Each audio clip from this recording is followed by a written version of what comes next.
So I've just hit the button. So now you guys should see something pop up. If not, it's okay. All devices are different. It's really amazing to me how Zoom can work with all of our devices, all of our location, work with all of this and make this all happen. It really is. It's beyond my it's beyond my scope, that's for sure. So the next thing I'm going to do is share my screen. And we're going to start with a welcome and introduction. Make sure we're all on the same page with, gosh, I hate the word rules, but for lack of a better word, there's rules in this class. There's things that we need to know to make sure that we can be eligible for the end of class exam. So let's start with kind of talking about the rules and class expectations, what we need to know to get ourselves started. And again, you're with the pre-licensing course. North Carolina Real Estate Commission is the governing body that issues you your license. They're the ones that require this course. I am with Carolina School of Real Estate. I'll be presenting it. And then the course material, as far as the PowerPoints, your book, you guys should have or should be getting a book that looks like this, and a program called Learn, Test, Pass, all come from 3Wise teachers. So we're all joining forces here to get you guys the information that you need. So a couple introductions. First off, you guys know Lane. I know you've had some kind of communication with Lane because you're here. So that email that you use to access this class today, that's the same Zoom link that you're going to use every class. So I suggest taking that email and putting it in a folder. Create a folder called pre-licensing, and that way you can have it. We're together for what, a couple months? So that way you'll have it every time you need to access class. I don't know what your inbox looks like, but after a while, mine would get pushed down to the bottom of page 1 and then over on page 2, and then I'd be looking for it somewhere on page 3. So again, just create a folder with that email from Lane. It's got some good class stuff in it. We're going to go through that briefly in just a second. But Lane's your go-to for anything with the school, any questions with the school, the anything with the school. Lane's your go-to for that. And then the other introduction is me. My name is Julie, and I'm going to be with you guys. I say a couple months. It's close. Maybe not quite 2 months, but we're going to be together through April. And I want you guys to take a minute. Y'all have a brand new notebook for this class. You want notebook shopping? Yep. So on your brand new notebook, actually in your inside cover, why don't you jot down my contact information? And that way you'll have it handy and available. You know how to get in touch with me. And I encourage you guys to reach out to me at any time. If you have a question about the material, if you have a question about class, if you anything at all, we're going to talk about resources that you guys have to help you get through this class. And I want you to think of me as a resource because I am, and I'm here to help you guys. That's my job, is to help you guys prepare for that state exam that we'll talk about in a second. I know my email's long, but if you think about it, who am I? I am Julie, the real estate instructor at gmail.com. So that's it, makes it a little bit easier instead of trying to write all that down. And then, of course, my phone number. Text and email is generally best. And know that I may not get back to you immediately, but I will get back to you. So please be patient. Just a little bit about myself. You guys will learn a lot about me in our time together, but just a little bit about myself to start. Let's see, it's 2025. So this year I celebrate 24 years in real estate. I was a baby when I started. Baby, they got me young. And I actually started, I was an administrator. I was the behind the scenes person that took care of my agents and let my agents go take care of everybody else. When y'all join your firms, love your admin. Let me tell you how hard your admin works for you, right? So love your admin. At some point, I don't know, 14, 15 years into it, I decided that I was tired of watching all my agents have the fun and make all the money. So I bailed the admin ship and went straight to sales full time. And then probably about, I don't know, 8 years ago, 9 years ago, I picked up this teaching pre-licensing thing. So now today, fast forward to today, I'm obviously teaching for Lane I teach pre-licensing and something called post-licensing, which we will talk about. And then I guess I've gone back to my roots because I'm back to doing admin stuff for my real estate firm. So I'm once again making my agents look really good. When you go, wow, those agents know what they're doing. No, I'm just kidding. I can't take all that credit, but I will take some of it. You know? So again, just a little bit about me, get you started.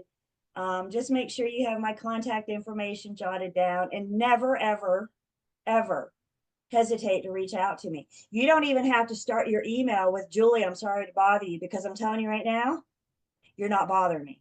This is what I want. This is what I need you guys to do. Fair enough? Is everybody good? We get that formality out of the way. Some of you study in the middle of the night. You know what? Text me, email me in the middle of the night. My phone goes off at night. So you can blow my phone up in the middle of the night and I'll get to you first thing in the morning.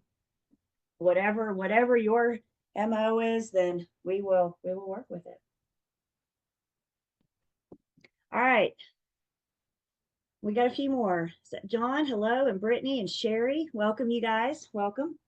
You just got started. I am recording and I'll tell you why in just a second, but this is, as far as we've made it, is my contact information. So I encourage everybody to jot that down. All right, now the dreaded rules. Yeah, you know there's got to be rules, right? And understand, you guys, these rules are not my rules. They're not Lane's rules. They're the rules of the North Carolina Real Estate Commission, the governing body why we're all here. So what does the commission say about rules? Well, one of the commission's biggest rules is attendance. We need you guys to be here. And by here, I don't mean physically in front of your camera. By here, I need you to be in a distraction-free zone. I can't have a lot of stuff going around you because then you're distracted and you're not listening to the material. You're not going, what's going on. I can't have you guys, you know, on Amazon or doing other things on your computer while we're supposed to be together. You guys all signed up for this class, and I feel like you guys paid really good money to be here. So let's agree to be here, not just physically in front of your camera, but here, distraction free and with me during our time together. So with attendance, with that mattering, the commission gets very specific on us and they say, you cannot miss more than 15 hours. Please write that down. 15 hours is the max. If you miss more than 15 hours, you are not eligible for the end of class exam. And I'm talking about that exam in just 1 second. If you log in late, it counts against you. If you leave early, it counts against you. If you don't come back from break, we'll talk about that in a minute. All that time, you guys, adds up. And nothing hurts me more than when we make it to the end of class and somebody has to miss an hour because they have to take their kid to the doctor, for example. And that hour is what puts them over that 15 hours. You've gone through this whole class for nothing. So please, please only plan to miss if you must. Look, I get it, especially this time of year. We all wake up and some days we just don't feel like adulting today, right? So I think I'm going to take today off. Tuesday, Thursday, 9 to 2 isn't the time to do that because again, you take today off or tomorrow off and now you've missed 5 hours and then a true emergency happens at the end of class and you're over your 15 hours. Are we hearing me? Head bobs, awesome. Guys, that 15 hours too is regardless of the reason. So in other words, there's no allowable absence. A miss is a miss is a miss. And the commission stance on this is, look, if you've missed 15 hours of class, you've missed too much. I'm telling you, if you miss 10, you've missed a lot. This is a very intense class that moves pretty quickly. So one of the best things you can do to help yourselves is to be here, not just physically here, but here. So 15 hours, you guys have that written down? Everybody good with that? I think you guys can keep up with your own attendance as well, so we're not blindsided at the end. So again, if you log in at 9:05, you've missed 5 minutes. If you log out at 1, you've missed 2 hours if you're back from break late. So keep up with your own time. You guys have a new notebook, so you can even dedicate that first page of your notebook for hours missed. As mentioned, we do get a break. We need a break. I take a break the top of every hour-ish. So we'll take a 10-minute break about 10, 11, 12, and 1. That 10-minute break, we're going to turn our cameras off. We're all going to do what we do and make sure that we kind of regroup, stop staring at computer screen for a minute. And talking about distractions, I do recommend if you guys you have your phone with you, because we're going to play some games on our phone. We are going to use our phone. But if you find your phone is distracting you, like put it on silent or put it upside down, right? So you're not looking at it light up every time it goes. I'll share this with you guys. I recently had a girlfriend pass her nursing license exam, and that's like a 2-year program. And she said, so I started studying, my phone would light up, and I'd be like, oh, what's that about? And she said, I couldn't stop myself.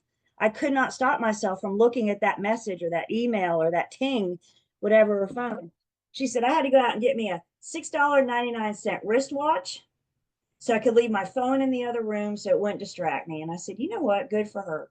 Good for her. So identify those things that distract you and then eliminate them while we're in class and while you're studying. So 15 hours, we do get a break. That's only fair. And then phones at a minimum. Again, you can check texts and emails on our break. In order for me to count you present for the hour, I need to see you guys. Do we see ceilings in any of these pictures? Do we see tops of foreheads? Do we see walls? No, we're looking right at the people, and that's what I need. And you guys all look great right now. If you guys could keep this same stance where I could see you guys the whole class, then we won't have any problems. So in order to count you present, I need to be able to see you. This is kind of the downfall of Zoom. If we were in person together, couldn't I see if you were doing other things? Couldn't I see if you were, doing this and everything else? So now we're not in person, we're on Zoom together, which is fine. But you guys need to take that extra step and make sure that you're here, make sure that you're in front of the camera, and make sure that you're eliminating those distractions at home. Guys, there's a lot going on at home, right? We have family and pets, and anybody else have to go unload their dishwasher right now. And there's a lot going on at home. But when we're together, I need you guys here. I can't compete with everything you got going on at home. I can't. So, go in a room, close the door, put a note on it that says, in class, leave me alone. You could probably be nicer, but it's family, so they get that, right? Just leave me alone. Turn the TV off, that kind of thing. So being part of class is also participating. So making sure everybody, when I say everybody tell me in a chat, for example, that means you. That means I want to hear from everybody. We're going to have some participation time. We're going to have some Q&A time.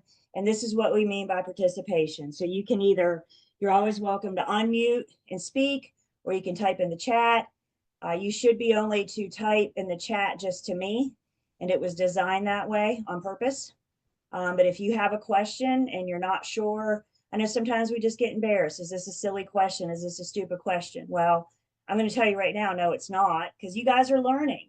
And this is a judgment-free area, a judgment-free zone, because we're all in this together with that same objective of getting you your real estate license. So don't be shy.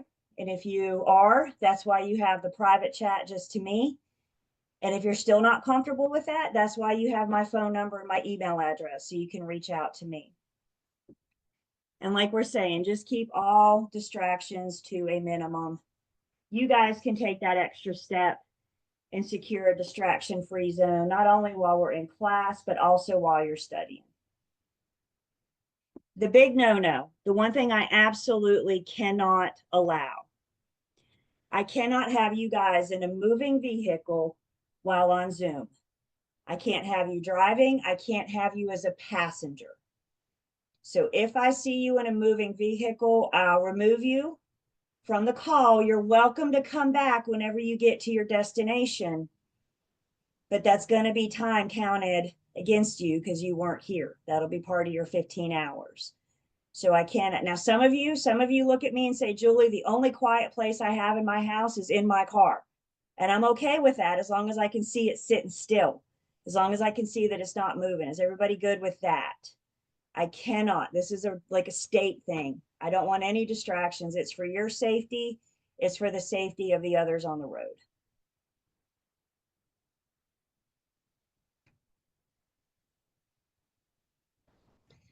So how do I track attendance? I encourage you guys to track attendance. So what do? Well, I pull a Zoom log every class. It tells me what time you log in and what time you log out. If you lose a connection, if you log out and come back in, Zoom log tells me your ins and outs of the class.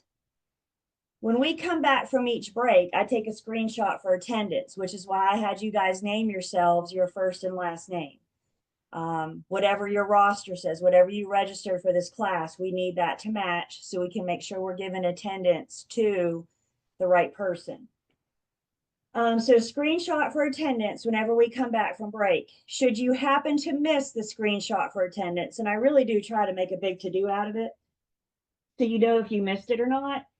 But if you happen to miss a screenshot for attendance, then all you have to do is tell me in the chat when you're back from break. So, I'm back 5 minutes late or whatever. Yes, that 5 minutes will count against you. But if you're not in the screenshot for attendance and you don't tell me you're back, then you're going to miss that hour. That's 60 minutes. That's 1 hour of 15. So communication is huge, you guys. You cannot communicate with me enough.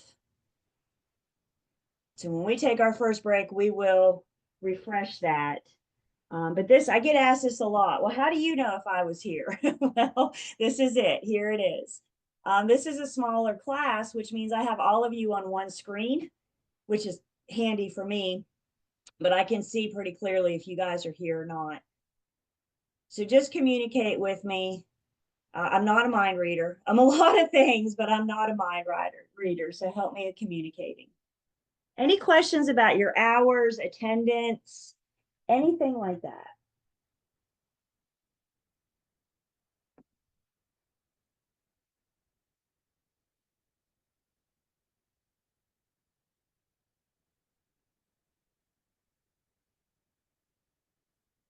Speaking of noise and distractions, some of you might have been hearing some noise out there about the National Association of Realtors settlement. If you've been interested in real estate, if you've been poking around, you very well might have heard about this. There's a huge settlement lawsuit going down. We're in the throes of it. I mean, y'all, it's been going on for a couple years now. The only reason I bring this up is because this is a distraction. The National Association of Realtors does not give you your license. They do not write this material. They do not provide the test. They have nothing to do with the North Carolina Real Estate Commission. So the best piece of advice I have for you is to put this NAR settlement thing on the back burner until you get your license. If you're curious, what the heck is she talking about? B, get your resources. You can go to NAR's website and they have a tab called the facts. But again, you guys, this is not this class. This is not the North Carolina Real Estate Commission. This is not why we're here. So we're not going to talk about it.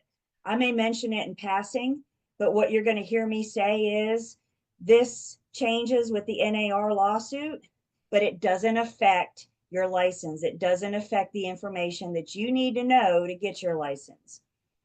So head bobs, everybody's in agreement that we're not dealing with this NAR thing yet. You guys will deal with it once you get your license, trust me. But for right now, it's a distraction, it's noise, and I want you to do away with it while we're together. Fair enough? There's Lee, Kiana, hello. Also, even though we're on Zoom, we could be dealing with inclement weather, like, tomorrow, depending on where you are in the state.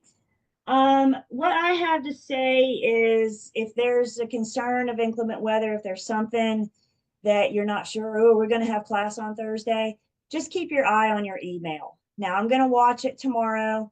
If we have a lot of widespread power outages, if there's, a mess out there, then we'll figure out what to do. But I'll be in touch with you. I don't need all of you guys coming at me all day tomorrow. We having class on Thursday. We having class on Thursday. As of right now, I'm planning on class on Thursday. So unless you hear otherwise from me, I will see you guys on Thursday.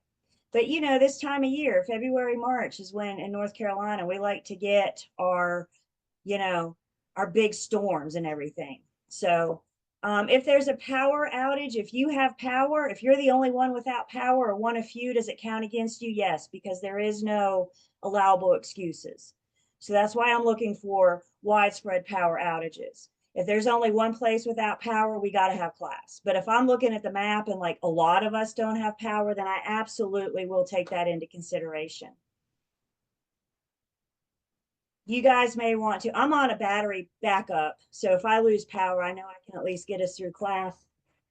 And I also have my mobile hotspot ready to go.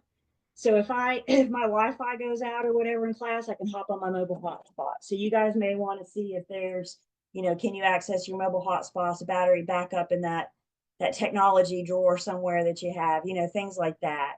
But yeah, if we have class and you're not here for any reason, then that does count against you.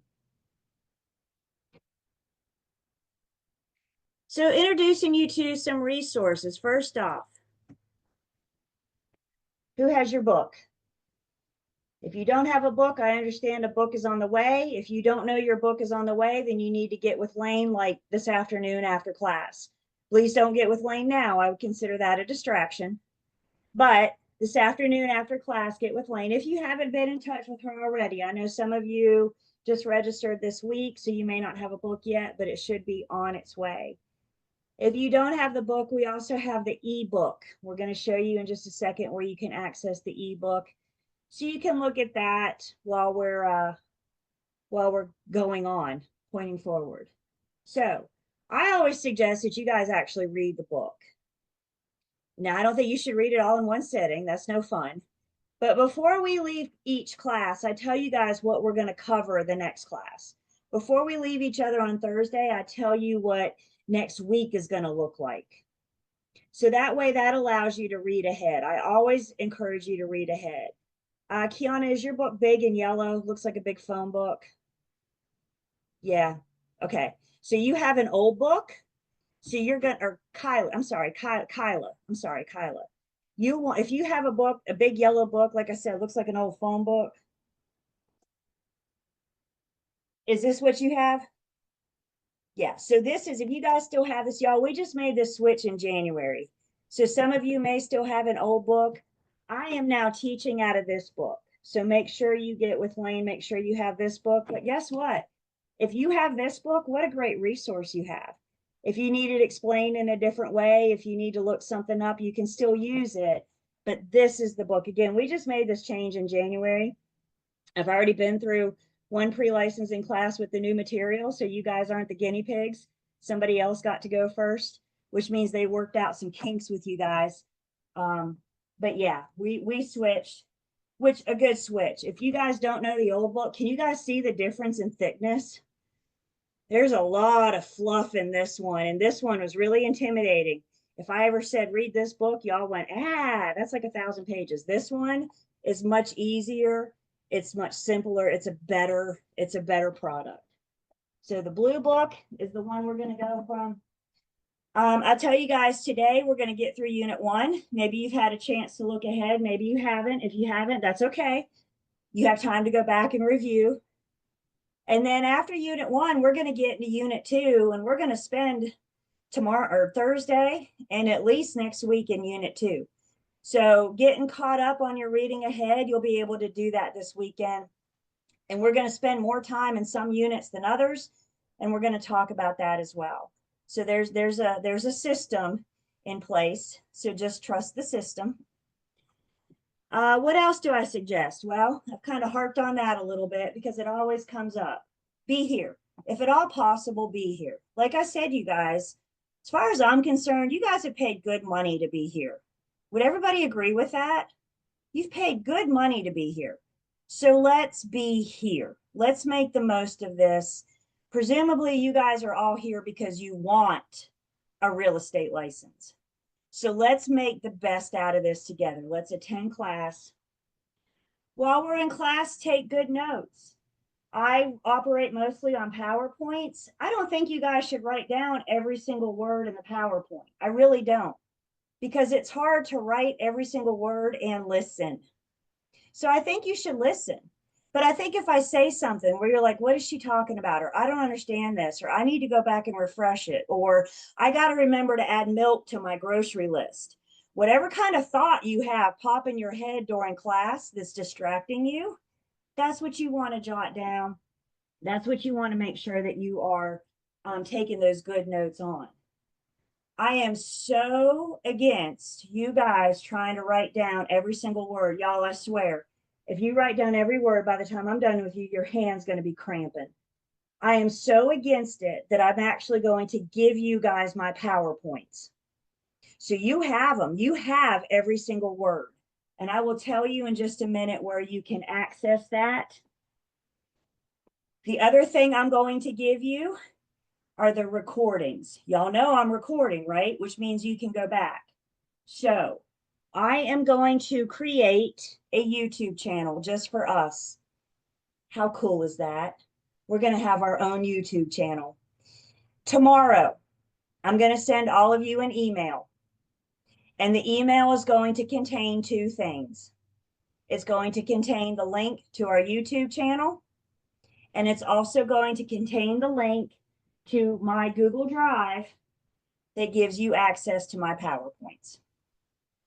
So expect an email, look out for an email from me tomorrow. And we're going to look at some of those things today. But the YouTube channel is a great resource. Guys, this is an intense class. This is a lot of information. It's easy to get overwhelmed. The YouTube channel allows you to go back and review, especially when we get in some of these deeper, heavier topics. I'm a big fan of the power of repetition. The more times you can hear it, the better it's going to click. Look, and I'm a realist. Sometimes you do have to miss class. So if you miss class, you still have the recording, you still have the material. We just have to watch your hours. So email from me tomorrow with two links, one to the YouTube channel that will have today's class, and then another one to our Google Drive that has my PowerPoints and some other good resources for you guys. Any questions on that? I don't know what time tomorrow, but I will send it out tomorrow.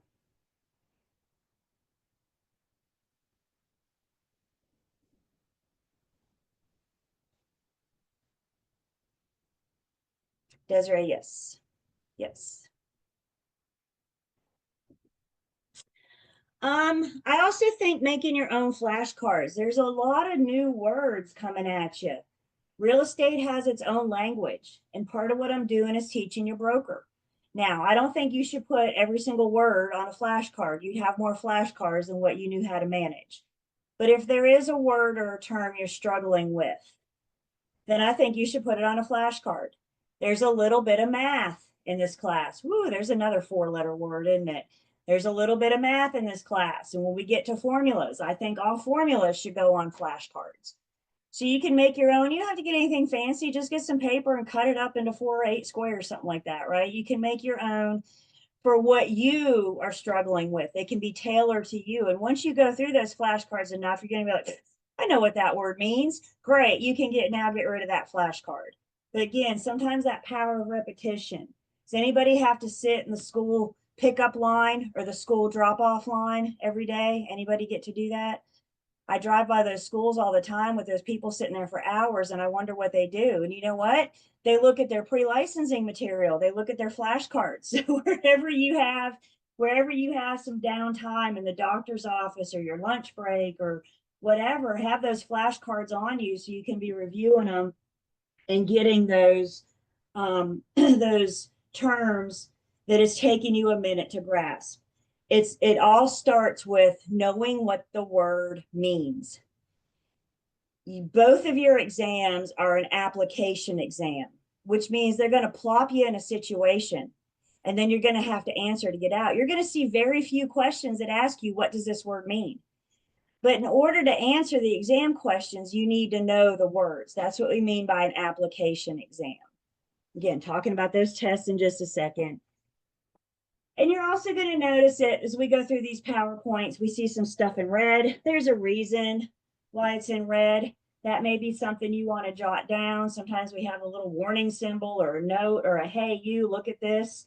There's a reason why we are, directing you to that. So when we say good notes, I don't mean every single word on the PowerPoint. I mean the things that are in red, the things that have a warning symbol, the things that you're not sure about, the things that you want to go back and review. You spend all your time writing the words and you're not going to hear a word I say. We all think we're good multitaskers. And maybe we are, but you're not devoting 100% to one topic if you're multitasking. You're diverting that attention. Another great resource we have is Learn, Test, Pass.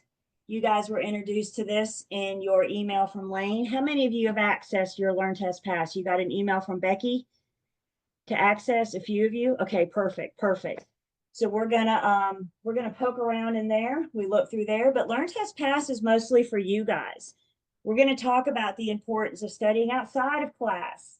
And Learn, Test, Pass is a great resource. So you can have some practice tests. You can continue to review the material. There's some good supplemental information in there to help you better understand it. And it's all in the name, you guys. The whole point of the system is to help you learn so you can test and pass. That's what we're all shooting for, right? We want to pass. So how do you pass? You have to learn and you have to test. And that's what this program is about. It's all here so you can pass this class so we can prepare you for that state exam. The administrator of Learn, Test, Pass is a lady named Becky. You probably got the email from her. If you did not, then I need you to reach out to Becky so you can get access to Learn, Test, Pass. So with my contact information, jot down Becky's, and anything that comes up with Learn, Test, Pass, you are always free to reach out. You're encouraged to reach out to Becky. If you want to make a mental note, Thursday, what is that, the 20th? I'm going to have Becky come to class and introduce herself to us and talk to us a little bit about Learn, Test, Pass so we can all meet Becky and see just how approachable she is. So if you guys have any questions or concerns with Learn, Test, Pass, you have that resource. So that's how we'll start on Thursday. We'll get to meet Becky.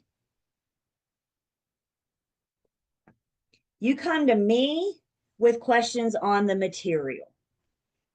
So any of the material, something you don't understand, a text question, that's when you come to me. And I do really, really good with screenshots. Take a picture of the question you're stuck on and send it to me. Please don't call me and say, the question says something along the lines of. I can't help you. Because guys, one thing we're going to learn pretty quickly is that every single word means something. And if I don't see all of the words, then I can't help you. So something along the lines of, I can't work with that. I need to see the words. And for those of you that just went, oh man, I should have wrote down her contact information the first time she told me to, there you go. There you go. So you can text me, email me pictures, screenshots, whatever you're stuck on. If I know you're struggling with something, I'm pretty good about helping you get unstuck. But again, I'm not a mind reader. So if you don't reach out to me, I don't know. Is that fair?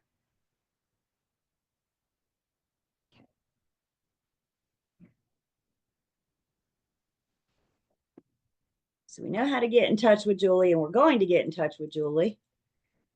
So some resources, we've talked about the book, Learn, Test, Pass. We're going to see that in just a second. Again, we've talked about our YouTube videos. There are so many programs out there where you can get extra practice questions. Quizlet is one of them. I'm going to introduce you to some more resources once we get about halfway through-ish. But guys, this is my philosophy. You've already paid for Learn, Test, Pass. That was included in your registration. So before you go opening your wallet to other programs, why not use what you already have? If you've blown through Learn, Test, Pass, if you've blown through your book, then consider some of these other things. And you may want to reach out to Lane or I and see what we suggest. But I know some of you, I know some students that, man, they'll buy it all and then they don't use it. Well, what good does that do you? All you've done is just hurt your wallet, right? So let me help your wallet for a minute. You've already paid for Learn Test Pass. That was included in your registration. So just make sure you're best utilizing your money and your time. They say that for every hour we spend in class, you're going to be spending 2 to 3 hours outside of class. We meet for 10 hours a week. So that means to get you through these exams, they suggest you're going to spend 20 to 30 hours studying outside of class, looking ahead at the material, taking those practice tests and Learn Test Pass. Some of you may need 20, some of you may need 30. We're all different. We all learn differently. Some of you, I'll raise my hand. Some of us, it's been a minute since we sat in a classroom. Anybody else? It's been a minute since you had to take a test, right? Remember those days? Well, you're back. So part of relearning how to study, relearning how to commit. And these are the kind of things I'd like you guys to get nailed down early, as opposed to halfway through when we are well on our way. So start forming some good study habits now. And the best thing you can do is secure a distraction-free place to study. Maybe it's your dining room table, maybe it's a room in your home that you can shut the door and have that space. But secure a distraction-free zone, not just for class, but also for your study time. And consider this: the best way to practice for a test is by taking tests. Can we agree with that? Because it's one thing to know the material. I can have conversations with you guys and I know you know it. But you got to be able to prove it on the exams. You got to be able to get through the test. It doesn't matter how well we can sit and talk about it. The Real Estate Commission requires you to pass the test. The same people that wrote Learn Test Pass are the same people that wrote your end of class exam. So the more quizzes you can take and Learn Test Pass, the more exams you can take and Learn Test Pass, the more better you're familiarizing yourself with the vocabulary, the verbiage, how they ask questions. I've always felt like this class is twofold. One, you got to know the material, no way around that. But two, you've got to be able to interpret some of these test questions. You got to be able to work your way through the test questions. So start today with these practice quizzes. And again, we'll look at Learn Test Pass in just a second. But Learn Test Pass, they wrote your practice quizzes, and they also wrote your end of class exam. So another good reason to learn Learn Test Pass. Comments so far? Questions? Is everybody hearing me? This is tough. If anybody ever told you getting a real estate license was easy, they lied to you. It's that simple, you guys. It's a commitment. It's a commitment. And what I always say, if this is something you really, really want, you'll do whatever it takes to get it. So my rhetorical question to you is, how badly do you want it? And that'll help drive you. That'll help commit that study time.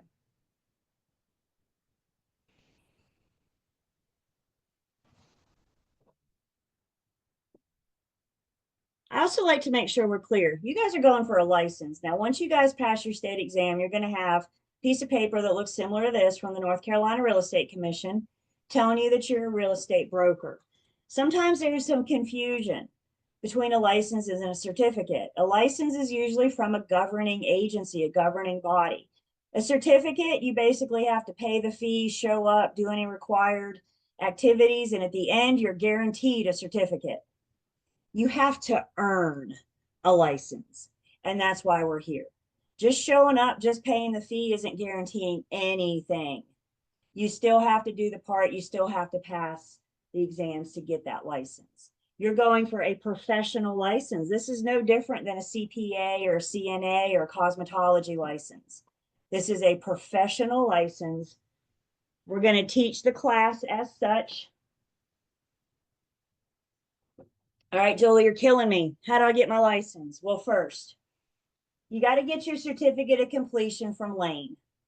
So at the end of this class, once you pass our end of class exam, assuming you've met the attendance requirements, and we have a midterm that we're going to make everybody attempt, these three pieces give you your certificate of completion. Your certificate of completion is your golden ticket to go to your state exam, the state boards. So there are two tests that stand between you and your real estate license.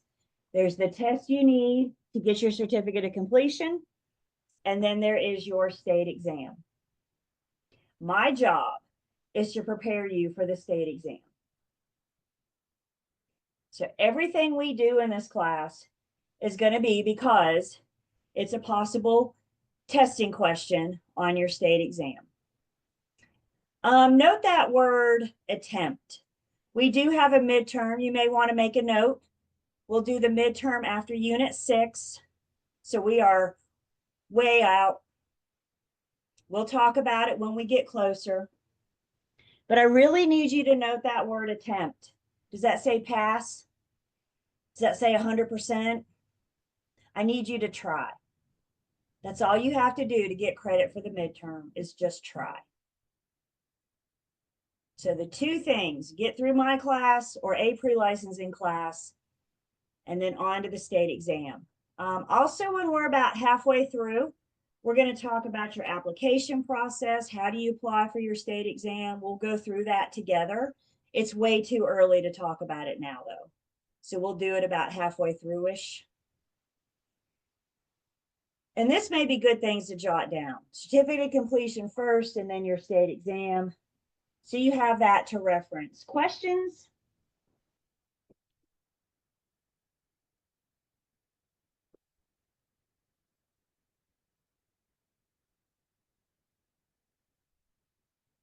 So my end of class exam, it's 140 questions. You have to make a 75%. You get 4.5 hours. And I encourage you guys to go calculator shopping. Now, they have a calculator built into the program that you can use, but even Becky will tell you having your own calculator is more helpful. So go get you a basic calculator. Y'all remember from high school, we did those TI 84s, those big programmable calculators. Don't get one of those. That's not going to help you. Get you a basic calculator. I think mine was like $6.99 at Walgreens. And if you want to do that, we'll start math next week. We'll start looking at some of that math. Again, you can use what's on the computer. You cannot use your phone. The calculator on your phone is much smarter than the calculator you can use on your test. Most of us are familiar with using the calculator on our phones. This one isn't so smart, which is why I want you guys getting a basic calculator and start practicing on it now, as opposed to the day before your end of class exam. So calculator shopping, you throw it in your Amazon cart after class. Once you, and then the retake. Should you not make a 75% on the end of class exam, you don't make a 75%, but you at least make a 50%, you are eligible for a retake. We offer one free retake. You get a free second chance. How many times in life can you say that? Well, I say free, but the retake would cost you $14. So you get a $14 second chance. How many times in life can you say that, right? So if you don't make a 75% the first time, but you at least make a 50%, then you are eligible for the retake. More details on that to come again as we get closer. So you pass the end of class exam, either the first try or on the retake, either way, doesn't matter. And now you're eligible to go sit for your state exam. Your state exam is broken up into two sections. There's a national section and a state section. The national section are things that all of us, all licensees across the country deal with. The state section are those that are specific to our great state of North Carolina. Some states have their own rules All states have their own real estate commission. And so everybody does things a little bit differently. So we need to make sure you understand brokerage, which is the national section, and that you're good with conducting brokerage in North Carolina. Again, I'm going to talk a lot more about your state exam, your application process. All of that is to come when we're about halfway through, but it's way too early to spend our energy on now, just to have to review it again in a couple weeks. So just kind of set that, tuck that behind you for now, knowing we're going to come back to it. We're working towards it. Like I said, you guys, that's what I do. I prepare you for your state exam. So it's not just getting through my test, it's getting that real estate license.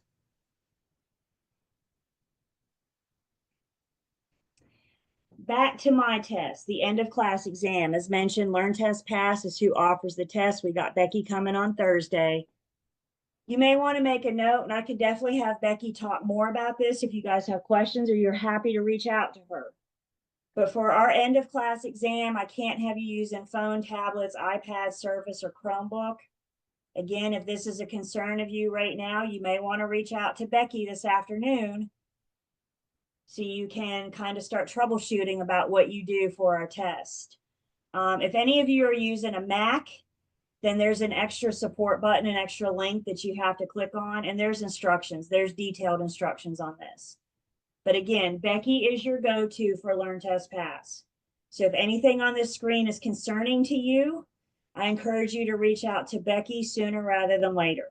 And let's get these things worked out before, hours before your test. Is everybody good with that? You can come to me, but you know what I'm going to tell you? Call Becky. Becky's LearnTest Pass, Julie's Carolina School of Real Estate. We're two different programs, and it's good that you guys have two different resources. So again, Becky's coming on Thursday to kind of introduce us to the system and to her, which I think is great. So now it makes her approachable. So we've already covered a lot. And I guess what I need you guys to think about is what's your plan. I suggest we're going to look at our class schedule in just a second when we come back from break. I suggest you guys putting the dates and times of class on your calendar so you know when you're supposed to be here. I also suggest that you guys study or schedule study time. Don't tell yourself I'll study when I have time. That never works. So schedule some study time. You have a couple hours in the evenings? Do you have time on the weekends? Put that in your calendar, and then that's a commitment to you. I mean, we meet for 10 hours a week. I just told you to spend 20 to 30 hours a week studying. I pretty much just gave you a full-time job, didn't I? Just like that. Here you go. Guys, how many of you have family? How many of you have friends? How many of you have a job? How many of you have something you're watching on Netflix right now, right? We all have something going on. And I'm not asking you to give anything up, but I am asking you to rearrange your schedule for the next couple months and make this class a priority. If you want that real estate license, you may need to look at your family and say, y'all need to clean up the kitchen tonight. I got to go study. Y'all need to help me with laundry. I got to study. Is everybody with me? And please start today. Some of you are going, oh, whatever. I made it through high school by picking the book up the night before the test. This does not work that way. This does not work that way. So understand as we go through this, keep this simple, you guys. You guys are not here to learn everything that there is to possibly know about real estate. That's not my job, and we're not going to go over it. We're not going to cover it. We're going to stick to what we need to know for the exam. You will learn much more about real estate once you get your license. Some of you may have your own agenda right now. Well, I want to learn about this, that, and everything else. Maybe I'll cover it, maybe I won't. We got to stick with the commission's agenda. We got to stick with what the commission wants so we can be prepared for these exams. So if you ask me a question in class and it's off topic, please don't be upset or offended if I say that's not what we're talking about right now. If you want to talk about off topic stuff, that's why you have my phone number. That's why you have my email. Reach out to me. But when we're together, I got to keep us on track. And that track is preparing for the state exam. Again, I got to ask, is everybody good with that today? It's not about your personal agenda. It's about the commissions. Am I going to answer all your questions? I doubt it. Do I have the answers to all your questions? Probably not. But that's not why we're here.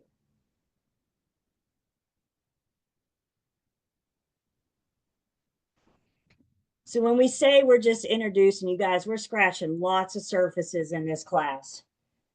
So on the left is what I'm actually giving you. But guess what? When you go out and do your first transaction, that's how you're going to feel.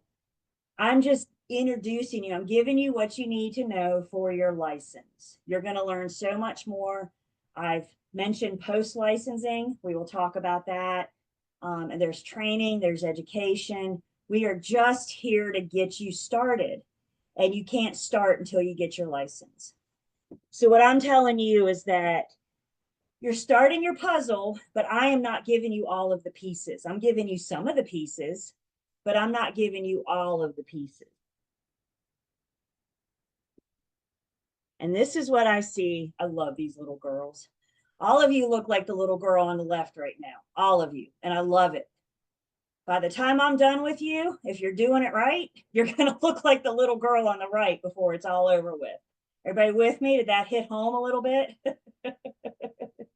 It takes commitment. It takes work on your part. I need you to meet me more than halfway. So let me ask you guys a couple questions. How many of you have ever bought a home, sold a home, leased a home, rented a home? Anybody have personal real estate experience? Put it off to the side. I guarantee you your test is not going to ask you about your personal experience, about your personal transactions. All your personal experience can do is confuse you and mess with you. Put it off to the side. There's the real world, and then there's pre-licensing world.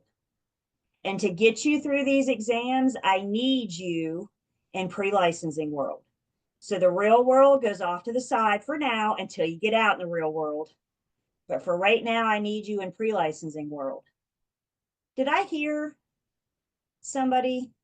I thought I heard a on mute. Oh, that was me. Hey, me. Hey, Desiree. Hi. I was just answering your question. I was just saying I'm currently buying a home, but yeah, you said Ooh, put out your kids. congratulations. So you're gonna have to separate that, right? There's Yeah. Desiree buying the home, and then there's Desiree that's trying to get a real estate license. Thank you, Desiree. Another question for you guys. How many of you know well a licensed real estate agent? Somebody you could pick up the phone and call, a licensed real estate agent right now. I'm not going to say they're not going to be helpful, but guys, what I need you to know going through this is one, they're in the real world. They're not in pre-licensing world anymore. And two, how long has it been since they've been in pre-licensing? So while I'm not saying they're not a good resource, I'm saying proceed with caution. Okay. That would be my first question. How long have you had your license? 10 years? You're probably not going to be able to help me because things have changed in 10 years. Ooh, tell me about your transaction that you're in the middle of. That's not what you're going to be tested on. You're not going to be tested on their transactions. Does that make sense to everybody? So when you're finding those resources, your resources need to be focused on pre-licensing material, not real world material. All right, one more question. Where are my HGTV fans? HGTV. I'm not even putting my hand up because I can't watch that mess. Yeah, I know you're out there. I know you are. Turn it off, at least for the next couple months. That stuff isn't real. And it is not going to help you get through your real estate, your licensing exam. So remember when I said don't give anything up? Give up HGTV for a couple months. Maybe give that up for Lent or something, right? And that'll help you. That'll help you get through it. But turn it off for a couple months, you guys. That'll free up some study time and that'll help you stay focused in pre-licensing. I heard an instructor say once that, if anybody says they're in pre-licensing, they want to get their license because they like HGTV, that's pretty much right up there with you want to be an attorney because you just watched Legally Blonde. Great movie, right? But it's not really real. And same thing here. So that's my best piece of advice for you is turn that mess off. No NAR, no HGTV. Stick with me, and we'll live in pre-licensing world for the next couple months. Fair enough? Thumbs ups, head bobs. I like it. I like that I have all of you on one screen. This is a smaller class than what I'm used to. I used to have like toggle back and forth, but now I can see all of you all the time. I like that. All right, it's time for our first break. So before you go anywhere, let's talk about what's going to happen on break. First off, you guys are going to turn your cameras off because we don't need to see what you do on break. So everybody's going to turn their camera off and we're going to go do what we do for 10 minutes. In case there's any confusion about how long a 10-minute break is, I have a timer for us. So if you're losing track of time, run in the room and check to see how much time we have left on break. After 10 minutes, we're all going to come back. We're all going to turn our cameras on. And then I'm going to take a screenshot for attendance. And that lets me know if I can count you present for this upcoming hour. Is everybody good with that? So 10 minutes, keep track of your time, and then we'll keep going.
almost didn't make that one, did I?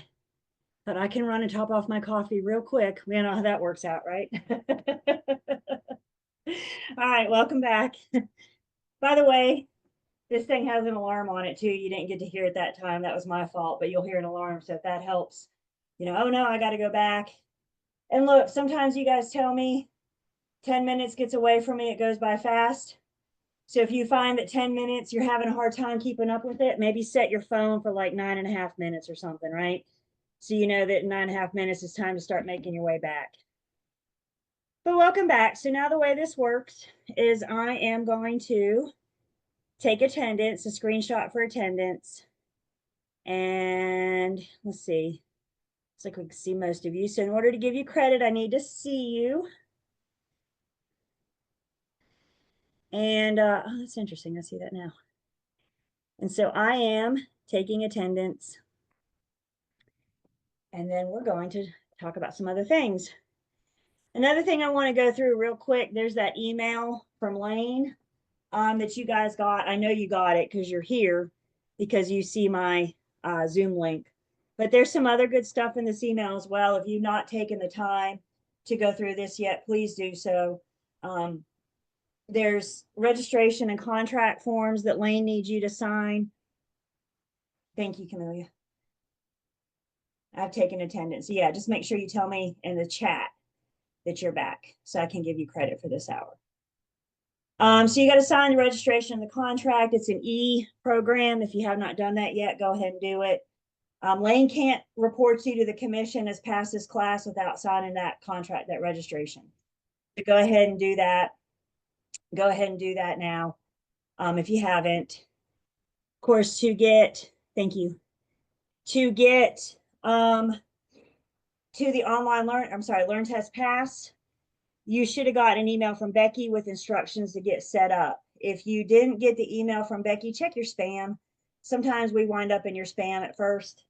So just check your spam. But if you still don't have that email from Becky, then just reach out to her.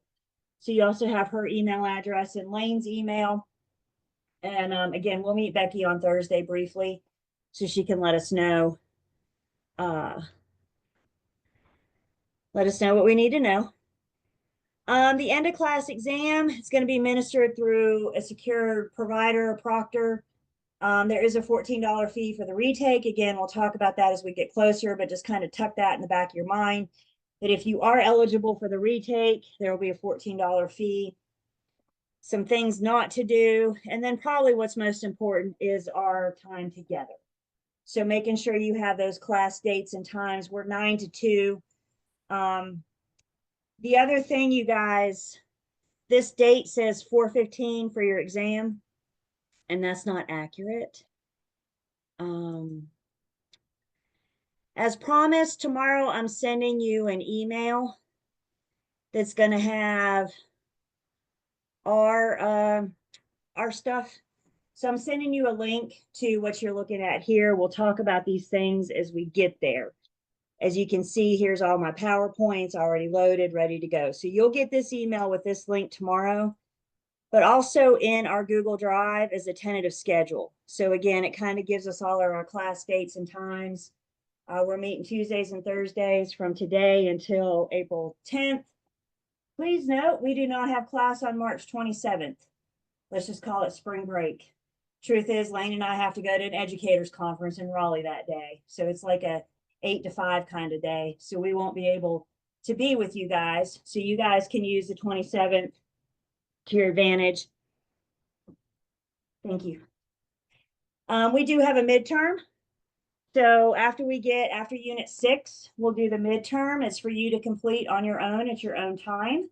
And when we get there, I will email you the link. And again, please make a note with the midterm. All you have to do is attempt it. I need to see that you tried. Now, I'm going to encourage you guys to treat this midterm, as if it were a real test, kind of like your checkpoint. If I were sitting down for my state exam today, how would I be doing? But just kind of, again, once we get to unit 6, that we have that midterm coming. You guys also have a cram course. Again, that's included. You've already paid for it. Jane Bowser is one of our instructors here at the school, and she offers a cram course just for you guys. This will be on April 12th from 10:30 to 2:30. It's online via Zoom. Go ahead and get this date in your calendar, pencil it in. You don't have to be here. This is not required. I got you. Thank you, Greg.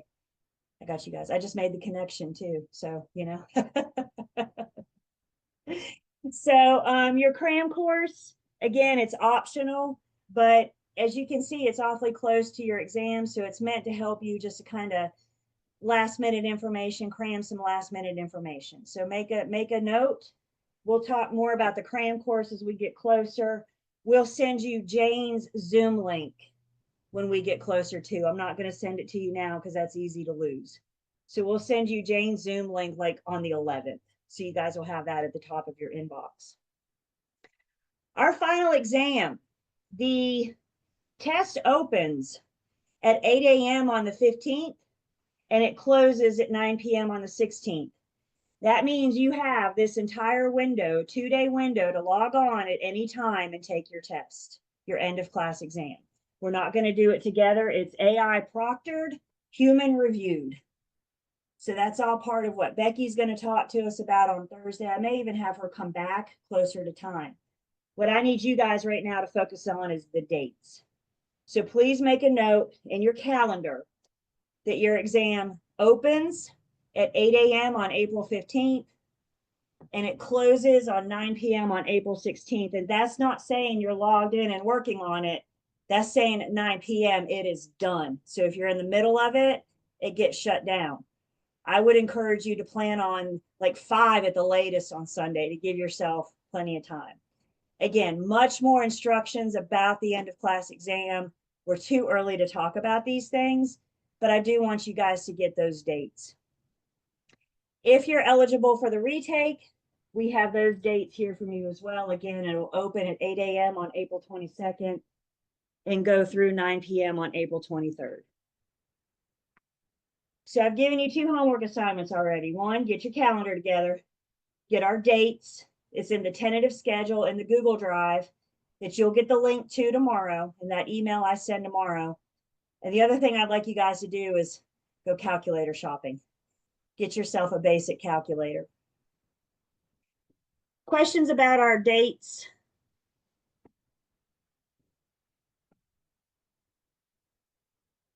And also note that word says tentative. So, you know, if we get what some of them are saying we're going to get tomorrow, then we may have to reschedule, right, for Thursday's class. We will figure it out. Will y'all do me a favor? All of you guys go to your chats, pull up your chats. You should only be able to chat with me. That's designed that way. But why don't you guys tell me in a chat what city you're in? Where are you? That'll help me determine what to do on Thursday. Boone, Ashboro, King, Lexington, Burlington, Winston-Salem, Lillington, Newland, Greensboro, Salisbury, Eden, Winston, High Point. I'm in Archdale, so we're neighbors. Winston and Louisville. Okay, this helps me. This is good. Thank you guys. Because when I'm looking for widespread power outages, I now know kind of where we need to look. So again, I'm planning on class on Thursday. This is a benefit of Zoom. If we were in person, we may not be able to do it for everybody's safety. But I'm planning on class on Thursday. If anything changes, I will communicate with you. You don't need to come to me, right? We're having class unless you hear otherwise. Cool. Thank you. Got you guys. So tentative schedule in that Google Drive. Yep. Thank you. You'll get that tomorrow along with the link to the YouTube channel. Again, check your spam. Sometime I wind up there. If you're sitting down to dinner tomorrow night and you don't have an email from me, then reach out to me.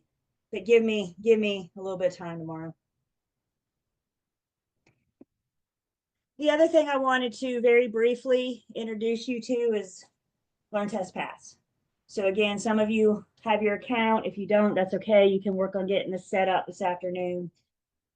And it kind of walks you through. We go in order of the textbook, and Learn Test Pass goes in order of the textbook. So you can see here, there's, you know, some Unit 1 material with a practice exam. Here's a quiz for Unit 1, Unit 2, Unit 3, Unit 4, etc. And each unit is going to have some supplemental, some additional information just to help you better understand it. There's also part exams scattered throughout. Those are completely optional if you want to do them. I think they help prepare you for your end of class exam, for your state exam, but they're not required. So when we get to the end of Unit 5, if you want to take the part exam to see how you're doing, you're welcome to. If you want to take the part exam today, you can do anything in Learn Test Pass today. Nothing is locked and nothing is not available to you. So I encourage you guys to kind of just tool around and start learning how to navigate the system. And then Becky will tell you what she needs to know about it, what you need to know about it on Thursday. Questions on Learn Test Pass? It's a good program. And I like, most of the test questions, like they'll tell you if it's right or wrong, which is important, right? But then they tell you why. So it's really good to help you guys learn.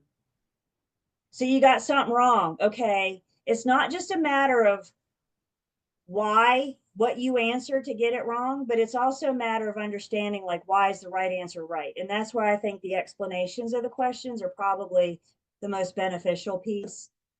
So again, just kind of poke around. You can't break it. So click on it and see what it does. And if you do break it, call Becky. Don't call Julie. Call Becky. She'll help you out, but you can't break it.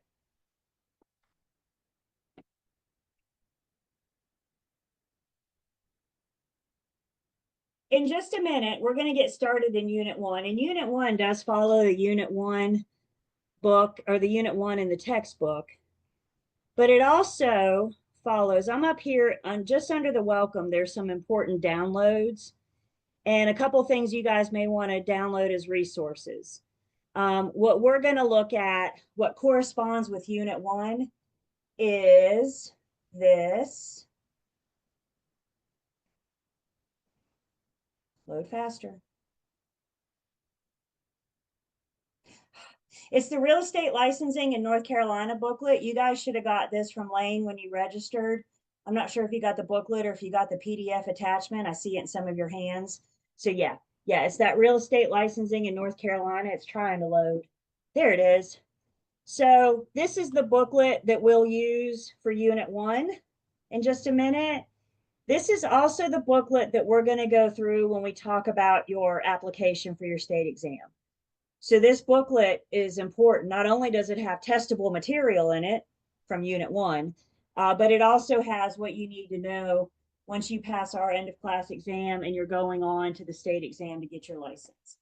So part of this we're going to see in Unit 1. The other part we'll see when we talk about that application process. But this is a good resource for several things. So if you haven't looked through this yet, please do so.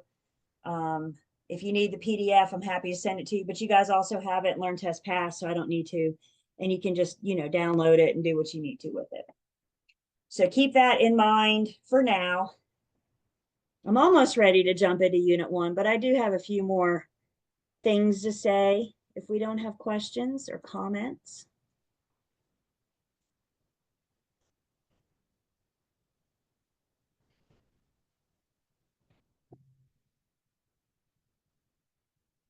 While we are doing the test and learn test pass, does it count against us? No. The only thing you have to do is meet the attendance requirements, attempt the midterm, and pass my end of class exam. So what you're doing in Learn Test Pass is helping yourself learn so you can get through the end of class exam. I get asked on the regular, do we have to do the quizzes and Learn Test Pass? Do we have to read? No, all you have to do is attempt the midterm, meet the attendance requirements, and pass my end of class exam. Learn Test Pass is just a tool designed to help you to get through these tests. You do with it what you want. Of course, thank you. All right, I just asked a few minutes ago, how many of you, it's been a minute since you sat in a class, studied, took a test, all that good stuff. So maybe I can offer some tips and tricks to help refresh our memories. And one thing, and I think you guys should write these down. One thing is you guys start studying and doing questions and practice questions exams. One thing I think you should be on the lookout for is absolute words. And when you see absolute words in a test question, I need your little red flag to go up because these words mean something. So what are some examples of absolute words? Is there any wiggle room to must? If I say this is a requirement, you must do this, is there an exception to that? No. So when we see that word must on our test questions, it means something. What about that teeny tiny word all? That little word all means a whole lot, doesn't it? So again, as you guys are starting to get into these test questions, get into these practice questions, be on the lookout for these absolute words. Because if you're reading a test question or an answer choice that says always, and you can think of one time that it doesn't, then that's not the answer. So being on the lookout, paying attention for these absolute words, that's one way to help you decipher through these test questions. The question itself, and as we get going, we're going to see these questions getting longer, more complicated. They like to throw distractors in there. And as we really start going, for the most part,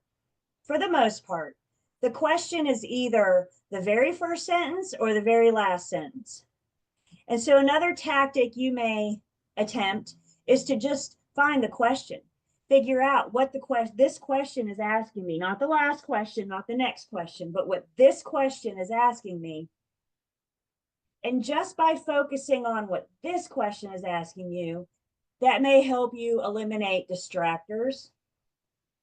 That is going to help you just focus on what you need to know, how you need to answer for this question. Do not, you guys, probably one of the biggest mistakes I see pre-licensing students doing is reading into the question. If you ever find yourself start asking yourself, what if or what about? Stop that habit before it starts. I promise you, the information that you need to answer this question is there. You don't need to make stuff up. And when you start saying, well, what about this time? Or what about that scenario? You've deviated yourself from the question, you've derailed yourself, and you're setting yourself up to get it wrong. So just focus on what the question's asking you. That's all you care about. And again, I promise you that the information you need to answer that question is there. But don't start going down that rabbit hole. Well, what about this? And what if that? You're just setting yourself up to derail. So again, it's about focus. It's about concentration. And seriously, you guys, it's one thing to know the material. It's another thing to be able to interpret some of these test questions, which is why I'm encouraging you to get yourself familiar with the test questions now. Don't wait until April 14th and say, okay, time to study. It is too late. I think February 18th at 3 p.m. is a great, or 2 p.m. How long do we go? Till 2? Okay, till 2.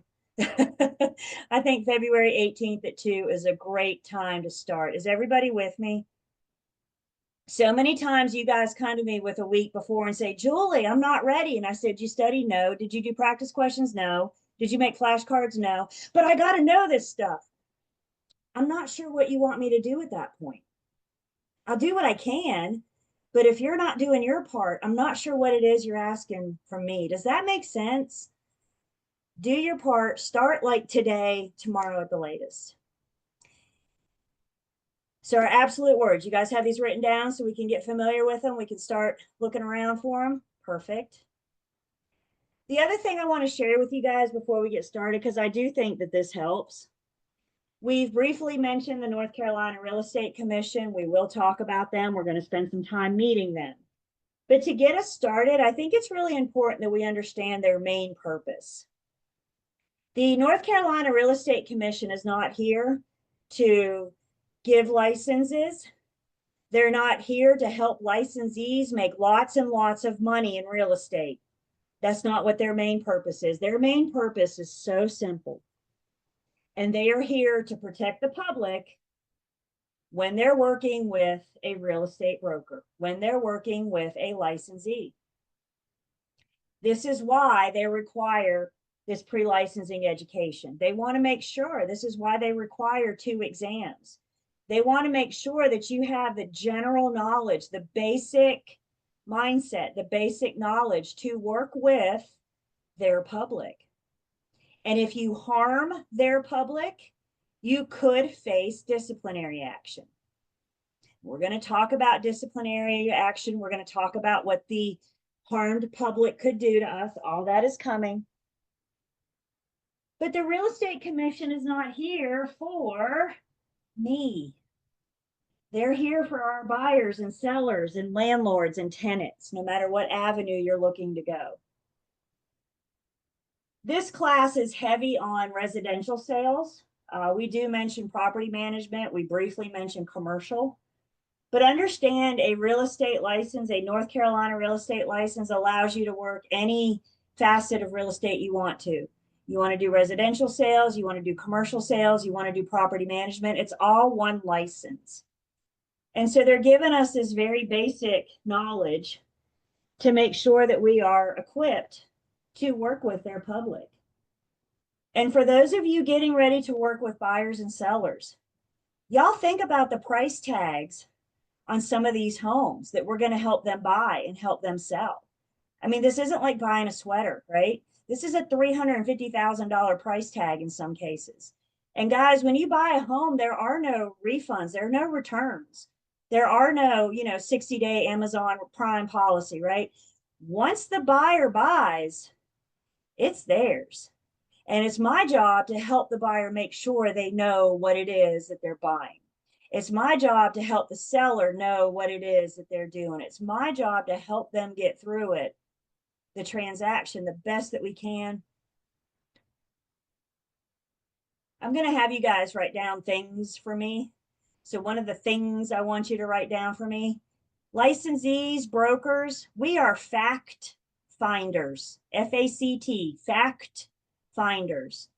I help gather the information for my buyers and sellers to make the informed decision. I'm going to help them gather information so they can make an informed decision. I'm not the one selling this house.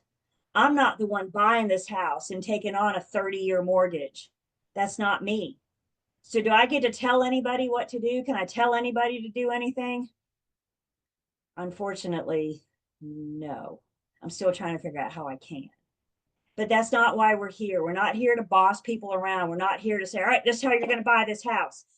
My job is to provide them the information so they can make an informed decision. And we're going to help them gather. And that's what this class is about, is teaching us how to be brokers. So we can protect the commission's public. Questions?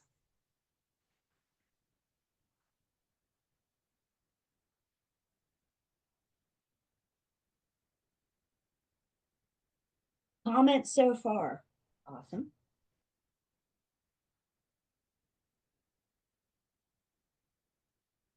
And at 10 o'clock tonight, when you go, oh man, I meant to ask Julie something, shoot me a text, shoot me an email. I'll get to you in the morning. I go to bed pretty early these days. I think that happens when you get older, apparently. Y'all shaking your heads. Okay, good. It's not just me. Okay. Good. Thank you.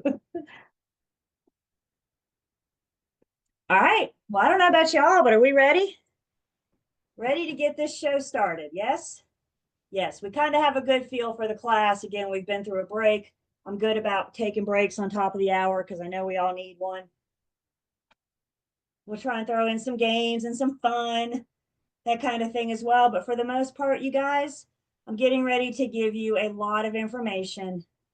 And that's why I need you. I need you for the next couple months so we can get through it. Everybody ready? Unit 1 is about real estate licensing. So again, you have your textbook as a resource, and then you also have the real estate licensing in North Carolina booklet. So our objectives in this first section, we're going to list and apply the steps necessary to obtain your license.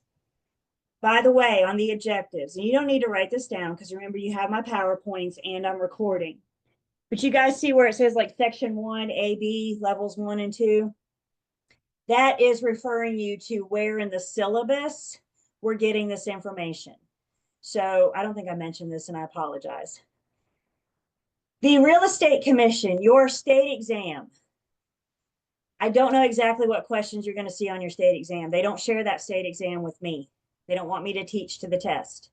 What they do share with me is the syllabus. And they say if we cover everything in the syllabus, then we will have covered what you need to know for your state exam. The syllabus is also in Learn Test Pass. It's in that same welcome section, resource section, as we just saw the Relink book. You may want to poke through it. I would not suggest printing it. That thing's like 170 some pages. But what I need you guys to know about the syllabus is that this class was written with the syllabus in our hand. So if we're talking about it, it's on the syllabus and it's a candidate for a test question. So I don't need you guys to ask me, we're going to be tested on this. If we're talking about it, it's from the syllabus. If it's from the syllabus, it's a testable point. So when we go through these objectives, we have these various sections of the syllabus, and that's just for you to use as a reference. If you're studying later and you want to know about your real estate broker license, you now know where to find that in the syllabus. And we'll go out and look at the syllabus again in just a second. So we're going to list and apply the steps necessary to get your license. We're going to talk about activities that require a license and those that do not. Some activities do not require a real estate license, so we're going to make sure you do in fact need a real estate license. We're going to talk about activities that are appropriate for unlicensed assistant or employees. It's not uncommon for your real estate firm to have an unlicensed employee. You guys may reach a point in your business where you're so busy, you need help. Isn't that a great problem to have? You need to bring on somebody for 10 hours a week. Understand the Real Estate Commission can only regulate licensees. They can't touch those that don't have a real estate license. So if you have an unlicensed employee and that unlicensed employee messes up, who are they coming after? Yeah, they're coming after you because you are the one with the license. So is it important that we know what your unlicensed employee can do? Absolutely, absolutely. So that's what we're doing in this first section. So as mentioned, this is also referencing the real estate licensing in North Carolina booklet. It's in Learn Test Pass, and one way or another, Lane got it to you guys when you register. She's still mailing it. Is that why I'm seeing so many of you have it in your hand? Because she mails it with your book. Perfect. So you have it in your hand, which I do like better than online sometimes. So not only are we going to cover testable material in Unit 1, but we're also about halfway through going to use the same booklet to talk about how to get your license, how you can submit your application. Somebody says you don't have yours yet, then it should be, if you don't have your book yet, then it should be when your book, okay, so whenever you get your book, then it should be. And in the meantime, you have it in the Learn Test Pass. If you just can't wait for the mail, I get that. You have it in Learn Test Pass, and you can download the PDF, which is easier, I think easier to see. And if that's not working out for you, just reach out to me. We can make it happen. But you've been in touch with Lane. Lane knows, you know that your book is coming, right? Perfect, perfect. Thank you. So, first step, how do I get my license? Well, you're in step 1. Step 1 is this class. To get through this class, you have to pass the class exam. Once you pass the class exam, attempt the midterm, and meet the attendance requirement, you get your certificate of completion. The certificate of completion from this class is your golden ticket to submit your application. You cannot submit your application. You can start it, but you cannot submit it until you have your certificate of completion. You submit your application. Now you are eligible for your state exam. Once you pass that state exam, you have an inactive real estate license. Now, I know we're just meeting these words, But what do y'all think you can do with an inactive license? Y'all are shaking your head no, which tells me you're saying absolutely nothing, Julie, and you're right.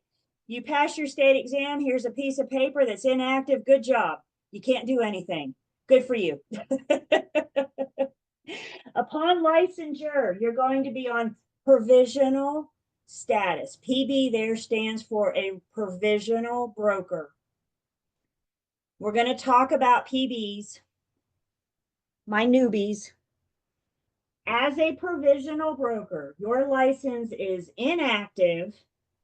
Somebody said, look for a job. Yes, your license is inactive until you affiliate with a real estate firm.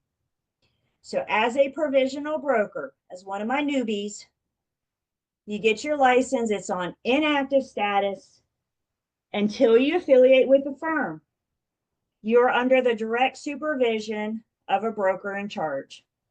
They're monitoring your activities. They're making sure you're doing things right. Y'all, they're not going to hand you a license and let you run amok on the street. They're going to require some supervision. They're going to require some additional education. I will talk more about the PBs and your process in just one second. But this just kind of shows us that step by step. What do I need to do to get my license? Everybody understand. You are in the throes of step one. And we're going to be in the throes of step one for a few months. Y'all, please don't put your cart in front of your horse. We have to go in order. We have to follow the process. Just an FYI, and I don't need to hear anything. I'm better off the less I know.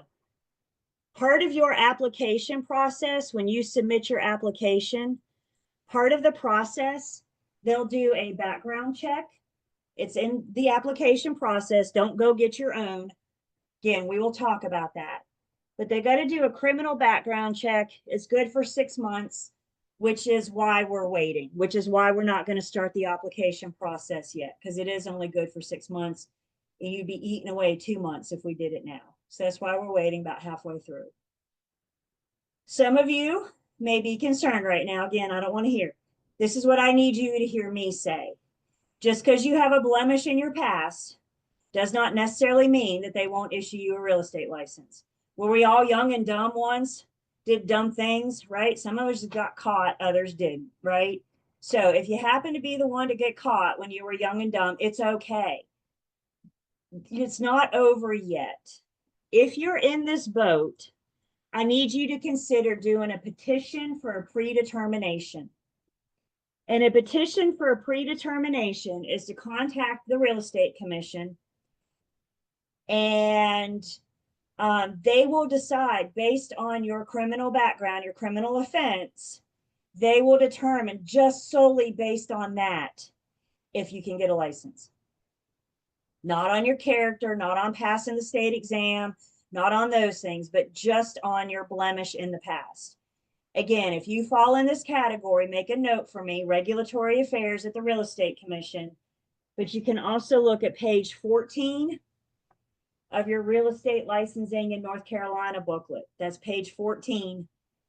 And they will walk you through this petition for predetermination.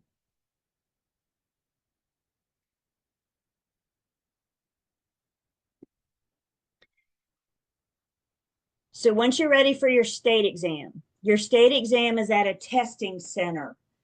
The Real Estate Commission is currently using Pearson VUE. There are testing centers all over the state of North Carolina. We'll look at a map and you can see that there is one near you. So Pearson VUE is the testing center, and they're a testing center. So they're not just offering the real estate exam. They're also offering the CPA, the CNA, the cosmetology, right? All those professional licensings.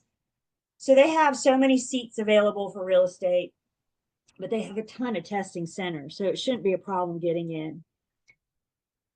You have a 180-day exam eligibility to pass both sections. Here's the good news about your state exam. There's the national section and the state section. Let's just say you go to the state exam and you pass the national, but you fail the state. As long as you're within those 180 days, you only have to retake the section that you failed. So there's good news, right? You don't have to go sit through the whole daggone thing again once you've passed a section.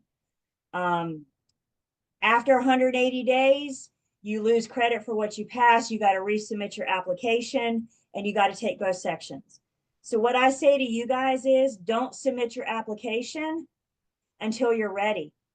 Because as soon as you get that exam eligibility, your 180-day clock starts. So many times you guys will do it, say, oh, well, I'll do it in April or May. Okay, you just chewed away 3 of those months. Does that make sense? So you can't submit your application until we're done, but I'm encouraging you not to submit it until you're ready for that state exam because I don't want your time to run out on you. If you don't pass both sections within 180 days, then you have to resubmit your application and you get another 180 days to pass both sections. That certificate of completion you guys are getting from Lane at the end of this class, that certificate of completion is good for 3 years. So you are eligible to submit your application for 3 years. Each application gives you a 180-day exam eligibility. Y'all don't wait 3 years to go take your state exam. Thank you for shaking your head no already, right? Guys, you are always tested on the current material. And I'm telling you right now, something is going to change between now and 3 years from now. I don't know what, but I can guarantee you something will change. The longer you wait, the more newness you have to worry about. The longer you wait, the more you forget. So you may want to, as you guys are putting dates in your calendars, you may want to start coming up with your time frame. About when do I think I want to go to my state exam? Please don't wait 3 years. You can, but I'm telling you right now, when you put that book down for a year and a half, what happens to everything you just spent the last 2 months learning? Yeah, I don't know where it goes, but it goes out there in the atmosphere somewhere, right? And you're not getting it back. So understand, you guys, when you and I are done in April, you've got to keep going until you get that state exam. Is everybody good with that? You've got to keep going until you get your license. So again, as you're planning, as you're sitting down with your calendar this week and scheduling all of this, maybe you come up with a time frame of when you would like to go. So you have a goal to work for. So you have something to work towards. You got some thinking to do this week, don't you? Maybe if it snows tomorrow, we'll all get snowed in and we'll have plenty of time to think and study. Think and study. So again, Pearson VUE, and this is the kind of thing that we'll talk about more in depth when we get about halfway there, when it's time to submit your application. So as we just said, here's it spelled out, my provisional brokers, also known as my PBs. In order to have an active license, you have to affiliate with a real estate firm. All real estate firms have a designated broker in charge. That's what your BIC is. We're going to talk about your BIC in just a second. But again, as a provisional broker, to have an active license, you have to be supervised by a broker in charge. You have to have somebody take you under their wing and agree to show you the ropes.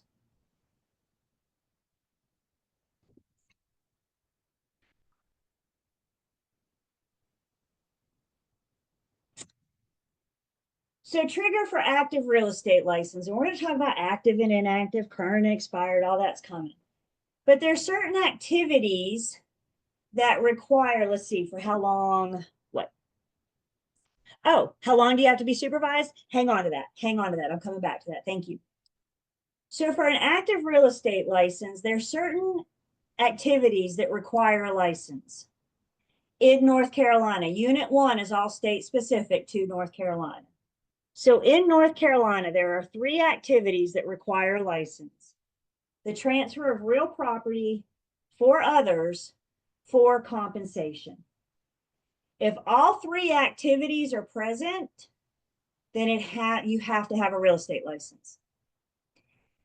When we talk about the transfer of real property, we're referring to specific activities, and those specific activities we can best remember by thinking of LL Beans. When I say transfer real property, I'm referring to the activities around list, lease, buy, exchange, auction, negotiate, or sell. If you're doing it for others for compensation, then a real estate license is required. So let me ask you this. What if you are a for sale by owner? You're a FSBO. You're not doing it for others. You're doing it just for yourself. Do you have to have a real estate license? No, because all three activities are required. So if your name is on the deed, you're not doing it for others. For sale by owner, for lease by owner, a FSBO or a FLRBO, if you're doing it for yourself, then a real estate license is not required. What about if you're doing it? What do we tend to think of when we think of compensation? What's the first thing we think of? Money, money, money, money. Compensation is just anything of value. And typically speaking, we're going to work in exchange for money. But what about a free weekend at the beach? Is that something of value? What about a golf round? It may not be valuable to you, but can you put value on that? Is there a price attached to that? What about free lunch? Remember when we could get lunch for $10? Not anymore, right? What about free lunch? Is that something of value? So when we talk about compensation, please don't get stuck on money. When we talk about compensation, it's anything of value. So if you decide that you want to help somebody buy a house for zero compensation whatsoever, you're not even getting lunch out of the deal. Do you need a license? No, y'all don't do that. Call me before you start thinking about doing that, because we work way too hard to not get at least get lunch out of it, right? But you guys are with me, right? The point we're trying to make is all three activities are required. And if one is missing, then you do not need a real estate license in North Carolina. By the way, when we talk about list, lease, buy, exchange, auction, negotiate, or sell, that does also include paying or receiving a referral fee. Only active licensees can receive a referral fee.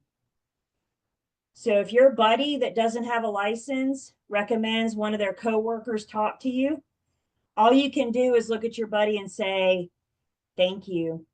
You cannot pay them a referral fee because they do not have an active license, unless they do.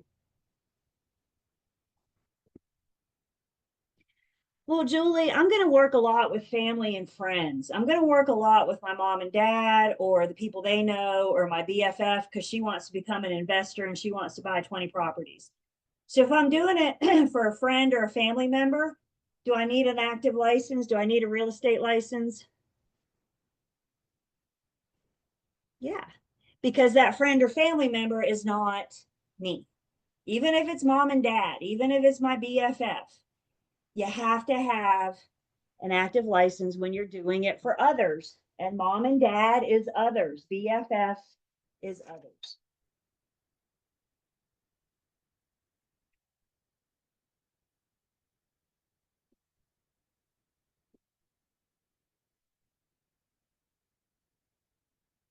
There are some activities just by their nature that do not require a license. So we talked about the FSBO or the FLRBO for sale by owner or for lease by owner. If you are selling property you own, if you are leasing property you own, a license is not required. The crier of an auction, there's the auctioneer. The auctioneer is duly licensed. They have an auctioneer's license and a real estate license. The auctioneer may have a crier. The crier is the one that does the really fast talking during the auction that nobody really knows what they're saying, the guy doing the bidding or person doing the bidding. The crier of the auction sale does not need a real estate license, but the auctioneer does. If you own a corporation, if you're a partner, a member, an officer, an employee, and you're doing real estate activities for properties owned by the corporation that you work for, or you manage, or you partner. You don't need a license because you're doing it for that corporation you work for. If you're acting as a power of attorney for somebody, full power of attorney, also known as an attorney in fact, then you don't need a license because you've been given that authority to act on their behalf. And then any court appointed administrator. So think about like a guardian, an executor. These activities would not require a license because, again, you've been given that power, you've been given that authority to act on behalf of somebody. But I'd say for the most part, if we're LL Beansing for compensation, then we're going to need a real estate license. Questions so far?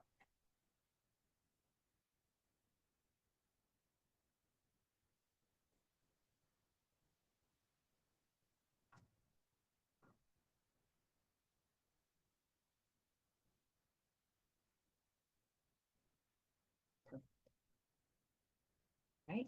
It's break time again. We come back, we're going to talk about some more of these activities, and we're going to keep going in Unit 1.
See, I missed the alarm the first time. So now you have an alarm when I make it back on time.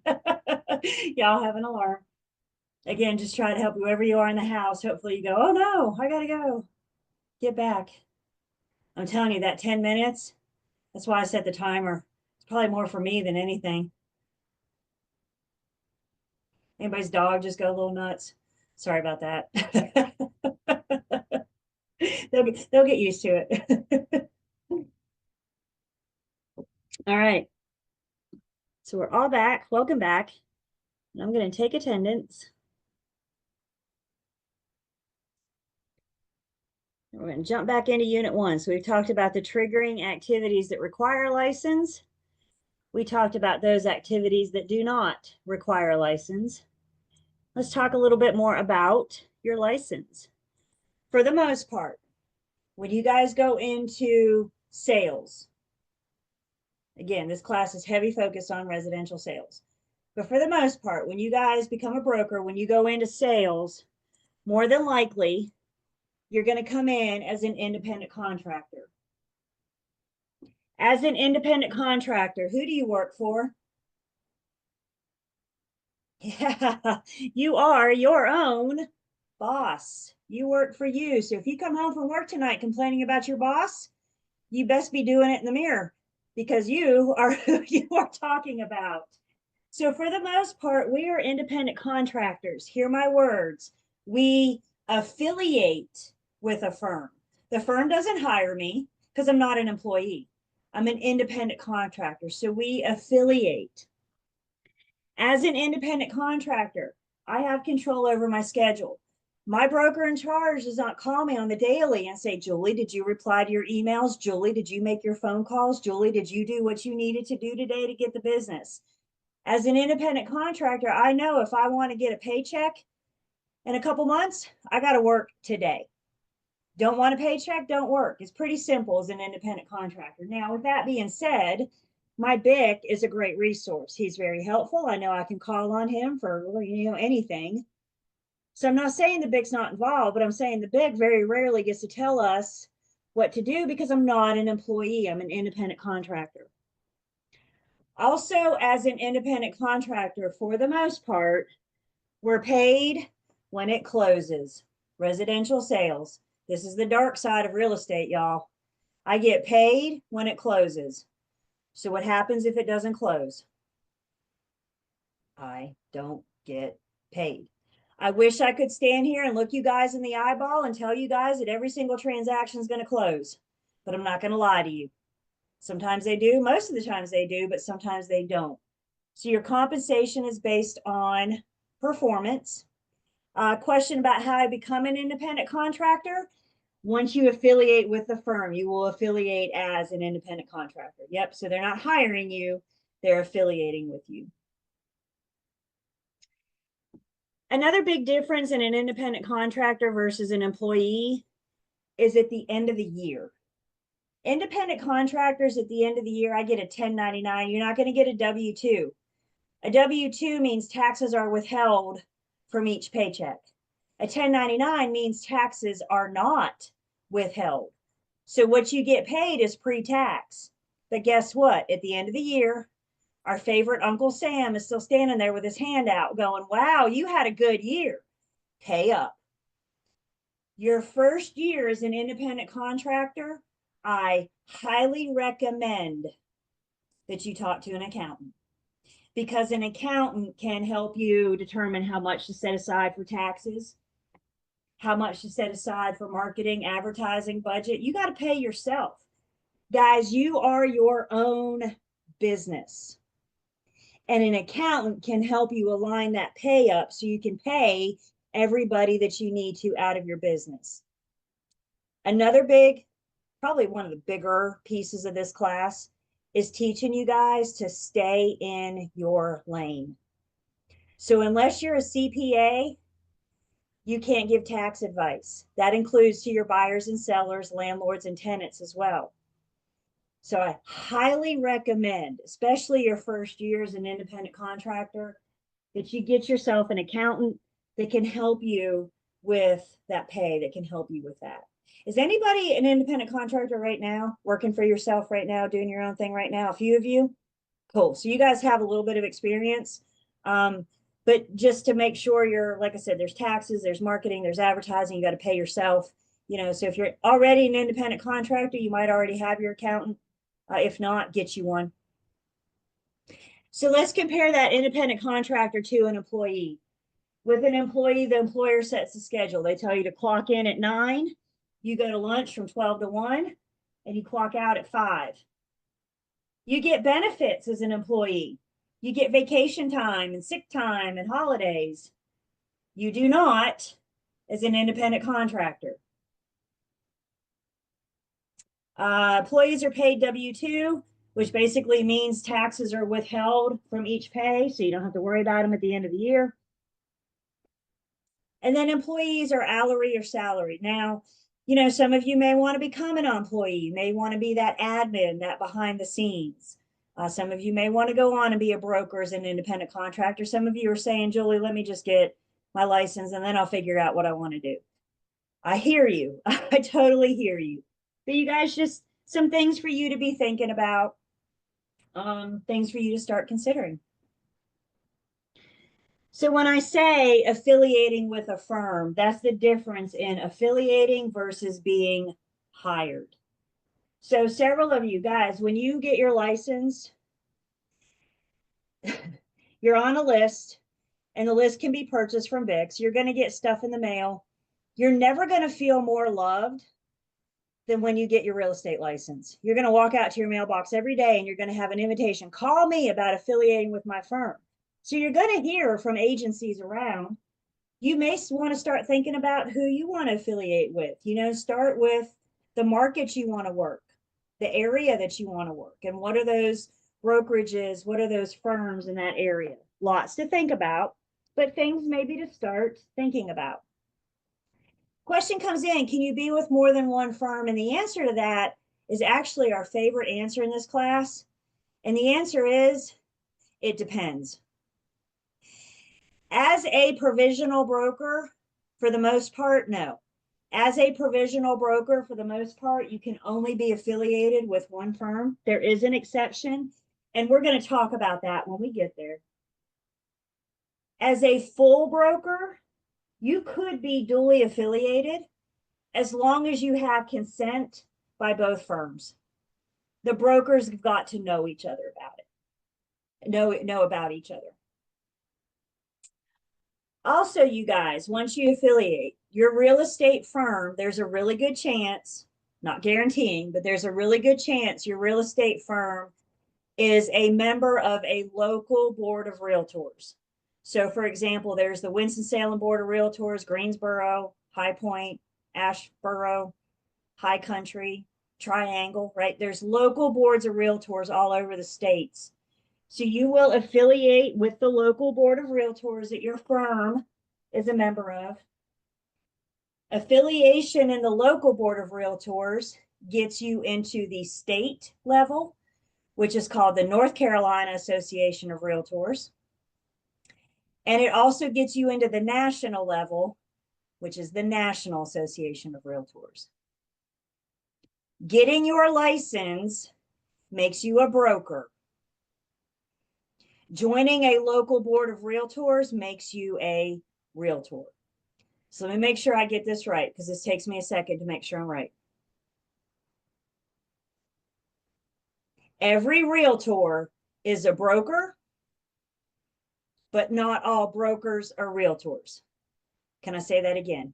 Every realtor is a broker. So what do you have to do to become a realtor? You first have to become a broker. Every realtor is a broker, but not all brokers are realtors. Whether or not you become a realtor is up to the firm that you affiliate with. And most of the firms that I know of, especially here in the Triad, I'm very familiar with the Triad. And most of the firms I know, local affiliation is required.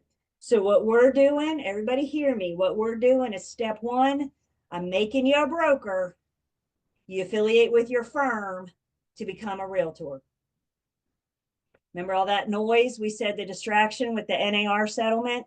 That's why you're not worrying about it. until you become a broker. Everybody good with that? Questions on that? One step at a time, you guys. I know we want to do it all today, don't we? One step at a time.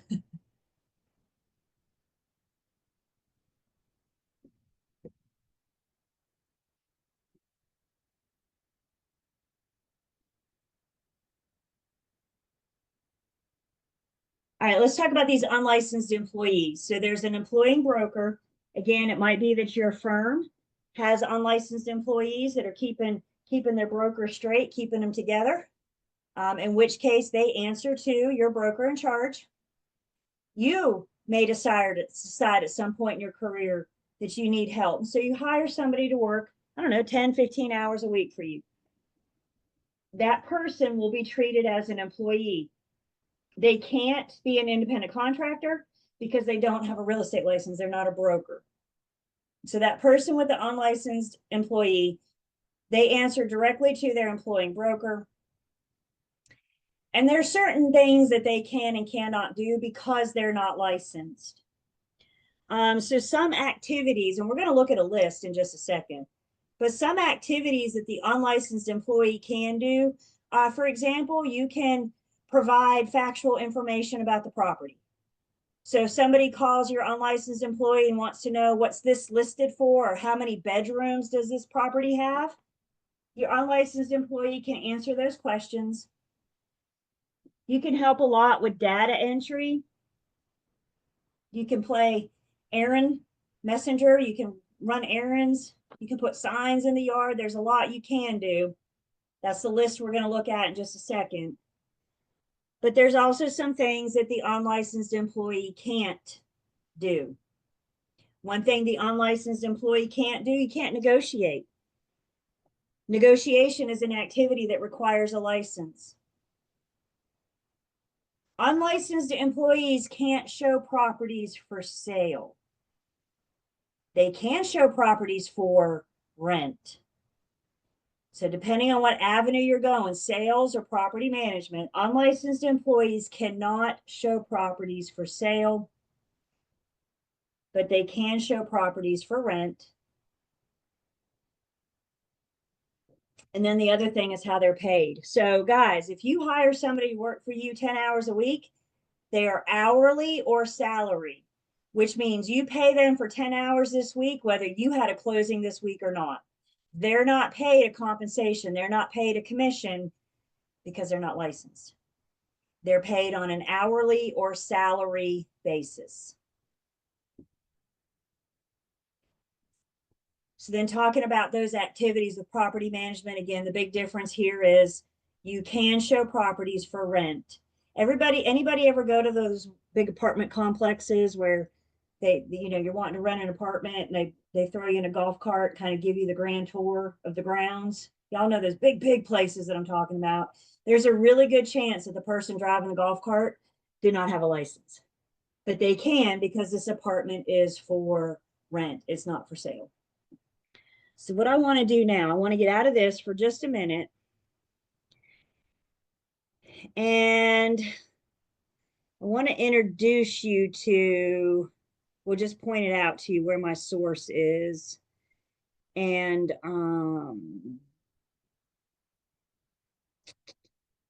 here it is, license law and commission rules. So there's license law, which is like state general statute. And then there's commission rule, which is what the Real Estate Commission provides us. And that's what this whole class is about, is license law and commission rule, understanding that foundation, what we can and can't do. And one thing the commission has done is provided us with comments on the license law and commission rule.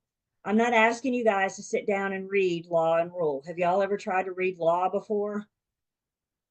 Boring. I'm not asking you to do that. But when we get to unit 3, I'm going to start talking about these comments. And when we get to unit 3, I'm going to ask you guys to read the comments. I'm not asking you to do anything with it now. If you want to, you're welcome to. But we're going to start hitting these comments when we get to unit 3, because these are more of our state specific stuff. And one thing, I went ahead and downloaded it while we were on break so we could see it. So when we download the comments, we have this.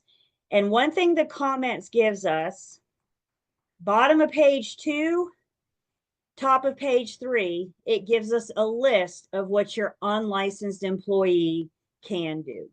So let's look at this list together. What can your unlicensed employee do? Well, they can receive and forward phone calls and emails. They can put listings in the multiple listing services, the MLS. They can make changes. They can manage the MLS as long as the information they're putting in was provided to them by their employing broker. It's data entry only. Your employing broker hands you a Subway napkin and says, here, put this into the MLS. Data entry only. The unlicensed employee can secure copies of public records. We're going to talk about the register of deeds, public records, all of that. You can put signs and lock boxes on the property. You can order and supervise routine repairs, order and supervise repairs. You can play courier, so you can deliver and pick up documents. You can provide basic factual information about a property listed for sale or for rent.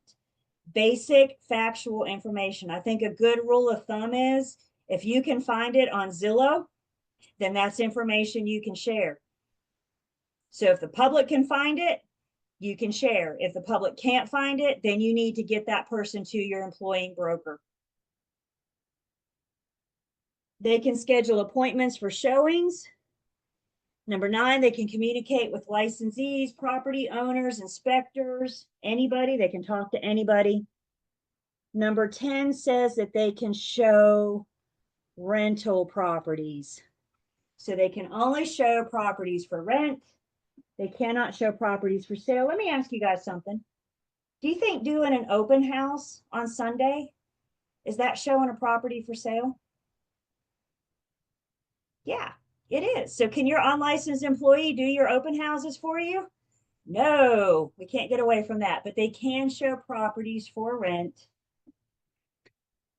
The unlicensed employee can type offers, contracts, leases. They can fill in the blanks of the pre-printed forms as long as the information they're putting in was provided to them by their employing broker. Again, it's data entry only. They're not out gathering the information. They're just inputting what was provided to them. Is everybody good with that? Data entry only. They can manage and maintain the trust account. Now, we talk all about the trust account in this class. We don't actually hit it head on until we get into Unit 15. Funnily enough, one of the last things that we cover in this class is the trust account, but you're going to hear me talk about it up until then. So for right now, all we need to do is understand is they can manage a trust account. They can assist their employee licensee in putting documents together for closing. And then they can compute commission checks after closing. So they can do direct deposit, disperse funds, whatever after closing. So again, the Real Estate Commission, they're so helpful. They really are. And the Real Estate Commission doesn't just say, here's an unlicensed employee. Don't you let them do anything they can't. They give you, it's a pretty specific list, isn't it? And so when you reach the point in your career that you're ready to hire somebody, you need to come back a couple years from now, come back and get your hands on the comments and know when you're hiring somebody, this is all they can do. But this is a pretty big help, isn't it? This could definitely free up some time for you so you can go out, work with buyers and sellers and let them stay behind and do the employee work. So you have that resource. Questions on the unlicensed employee?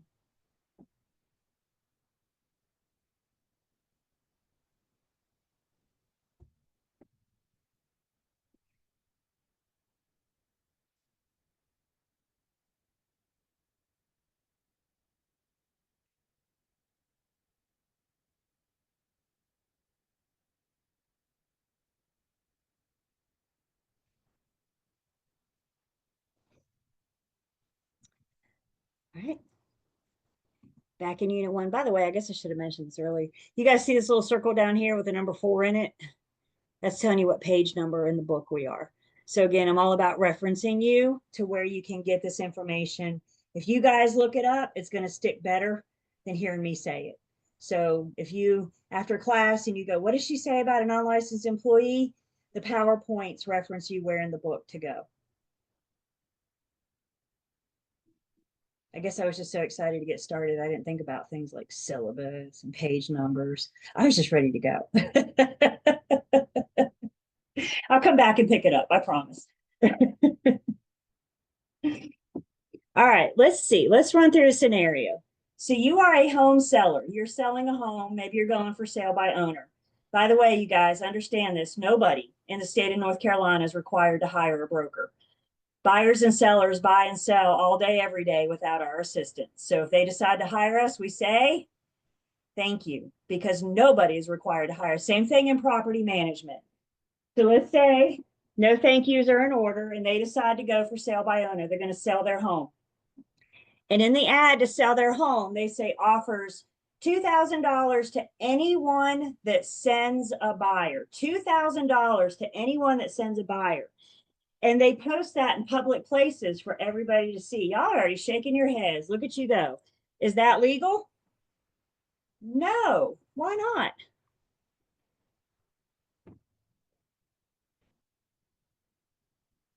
Compensation and the marketing.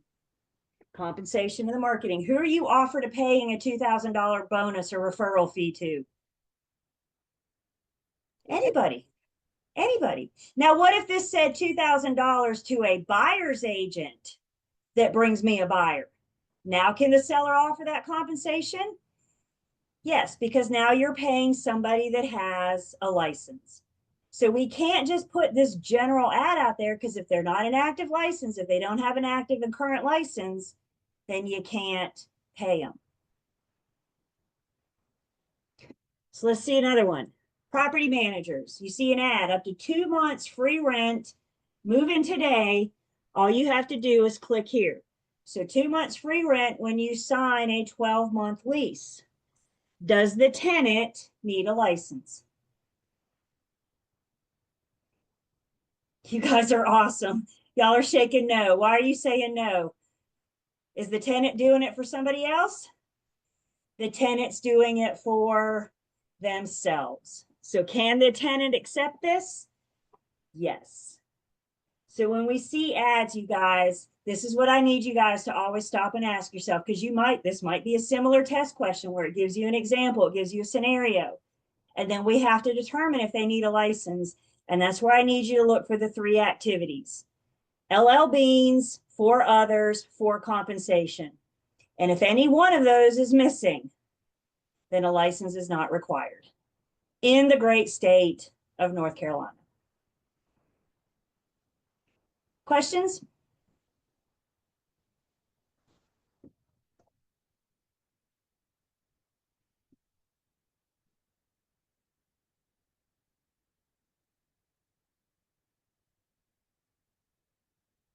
Trucking right along. So in this next section, we're going to talk about the different license categories. We mentioned some of them, but we're going to address them. And then also mentioned is the different license statuses. So we're going to talk about current versus expired and active versus inactive and what all those mean. We're going to explain the steps necessary, not only to obtain your license, but also to maintain them. You know, I just told you guys earlier that my job is to prepare you for the state exam, but I really feel like my job is twofold. Yes, prepare you for the state exam, but I also want to help you keep your license once you get your license. So how do I maintain it? How do I keep it? And then we're going to talk about your future boss, not by name, of course, but we're going to talk about your broker in charge, how they came to be your boss, and what they are responsible for. So different license types in North Carolina. The people were all brokers.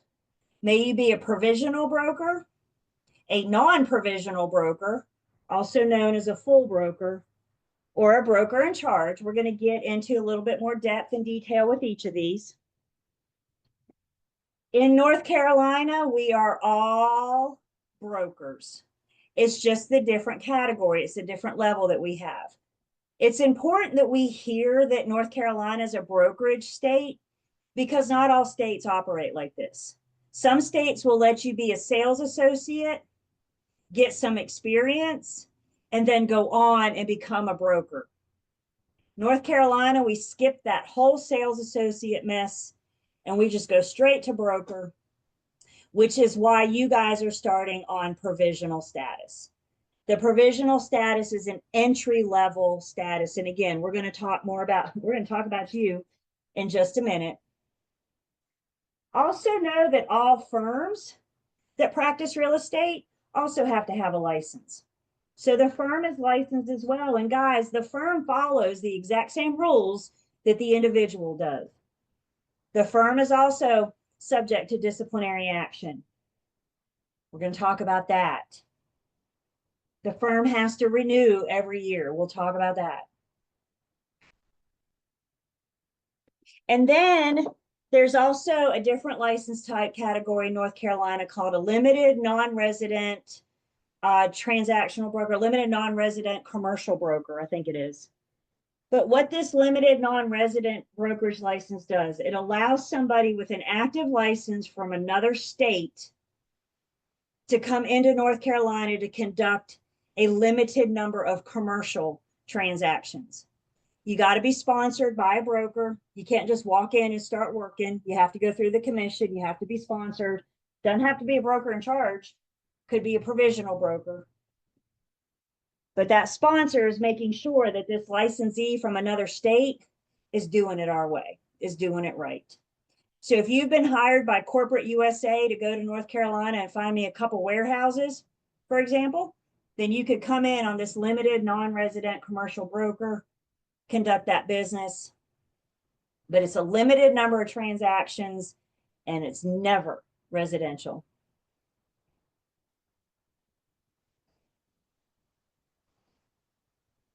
So we're going to, again, hit on this. We're just introducing you to some things.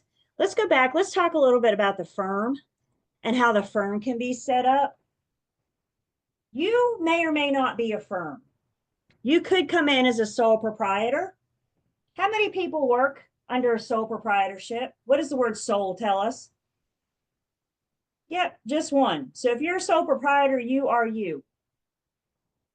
Not all sole proprietors have to have a firm license. We're going to look at the times that a sole proprietor would not have to have a firm license and when you may want to consider being a sole proprietor as opposed to getting a firm license or affiliating with a firm. You got three choices. You become a firm, you affiliate with a firm, or you're a sole proprietor. And we're going to talk about each of these. If you decide to become a firm, you have some options. You could have a partnership. A partnership requires a firm license. Maybe you and somebody else or several other people agree to come together and have a partnership with a firm license. Your firm could be an LLC, a limited liability corporation. Again, if you're an LLC, you have to have a firm license. Or you could be set up as a corporation. Julie, which one do I set my firm up as? Talk to your accountant. Stay in your lane. I'm not an accountant. I'm married to one. What does that qualify me for? Absolutely nothing. I'm not going to say I tone him out when he starts talking accounting, but right? It's not my realm. It's not my lane. I don't tone my husband out. Okay. So if you want a firm, if you want to become a firm, then you need to talk to your accountant because you're going to tell your accountant, these are my objectives. This is what I want. And the accountant's going to say, based on this, this is what type of firm I think you should have. All firms have to have a designated broker in charge. So if you're not a BIC, you got to hire a BIC. All firms also have to have a qualifying broker.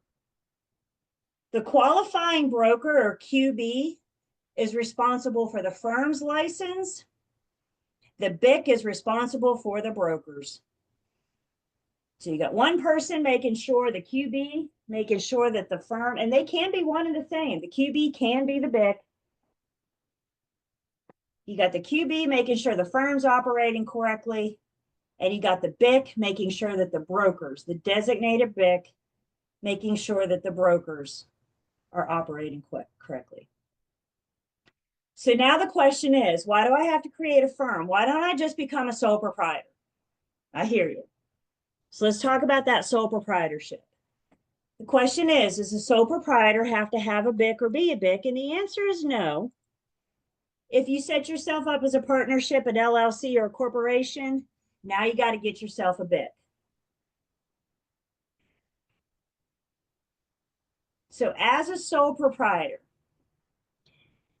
do I need a BIC or do I need to affiliate a BIC? Do I need to get me a BIC, hire a BIC? As a sole proprietor, if you plan on managing or maintaining a trust account, the basic definition of a trust account is an account that has somebody else's money. So if you're going to hold somebody else's money, deposits, for example, rent, you have to have a trust account. If you have to have a trust account, you can't be a sole proprietor. You have to be a firm.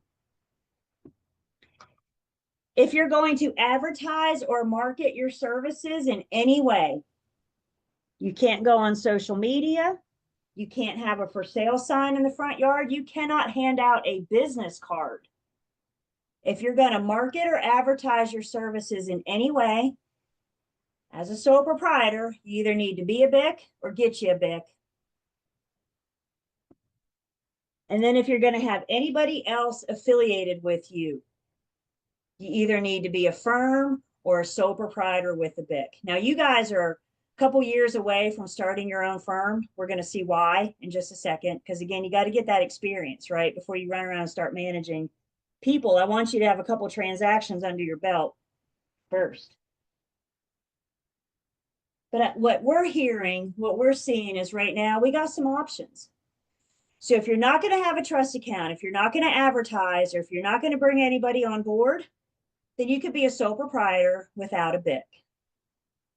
Now, I see the question marks. What kind of broker would I be if I didn't advertise or market?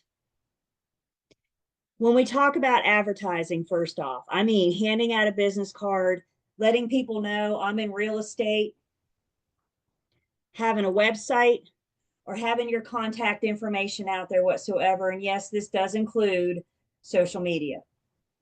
Y'all remember the yellow pages? This does include, I guess we call it 411 today, 411.com today, don't we? But you have to have, you're going to market or advertise, if you're going to put your services out there whatsoever, including social media, then you are advertising. You are marketing your services. So marketing a property for sale or for rent or yourself is marketing or advertising. And if you're going to do that, you need to be a firm or get you a BIC if you're a sole proprietor. So who is this sole proprietor that's not marketing or advertising? You're pretty much collecting referral fees. This is my retirement plan. When I'm ready one day, I'm going to turn over my book of business to a newbie. And I'm going to say, here's my book of business. Here's all my clientele from the people I've worked with in the last however many years. And if you get any business from this book of business, I get a referral fee. I got to keep an active license so I can get paid, but I'm not out marketing or advertising. I'm taking cash for referrals. And if I am doing any business, it's to those that should reasonably know that I have a real estate license. Who should reasonably know? Mom, dad, BFF. So when we say you're not marketing or advertising your services, you're not listing properties. Maybe you're working with buyers, but you're not going to have the tools that you do if you were a firm or if you did have a BIC. So I could see some challenges there. Not saying it couldn't be done, but I could see some challenges. And you're not soliciting your business. Most of us, because of this, most of us are either our own firm or we are affiliated with a firm.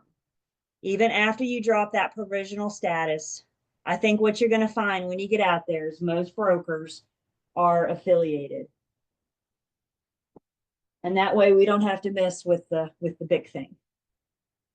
So sole proprietor, if you're going to do any of those three activities, have a trust account, advertise or market your services, or bring anybody else with you, you either got to be a BIC or get a BIC. Everything else requires a firm license, and all firms have to have a BIC and a QB.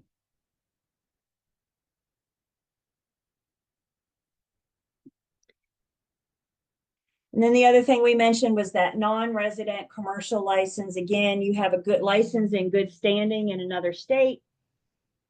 You want to come into North Carolina to do a few commercial transactions. That's the key word, you guys. Non-resident. You're not doing residential sales. It's a limited number of commercial transactions. They will grant, it's kind of like a temporary license. Maybe it's 6 months, a year, whatever.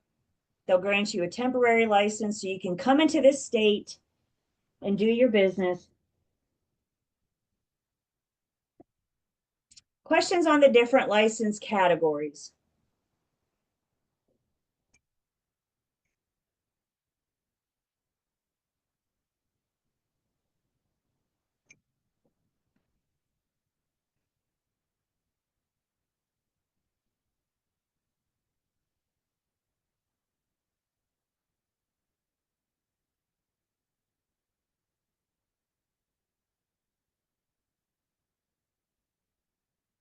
Okay, so far so good? Cool. So let's talk about the different license statuses. And the first license status is to distinguish between current versus expired. We're shooting for current. So how do you have a current license? When you guys see that word current, I want you to think currency. Write that down. Current equals currency. The North Carolina Real Estate Commission does not operate on a calendar year. They operate on a physical year. So the Real Estate Commission's physical year is July 1st to June 30th.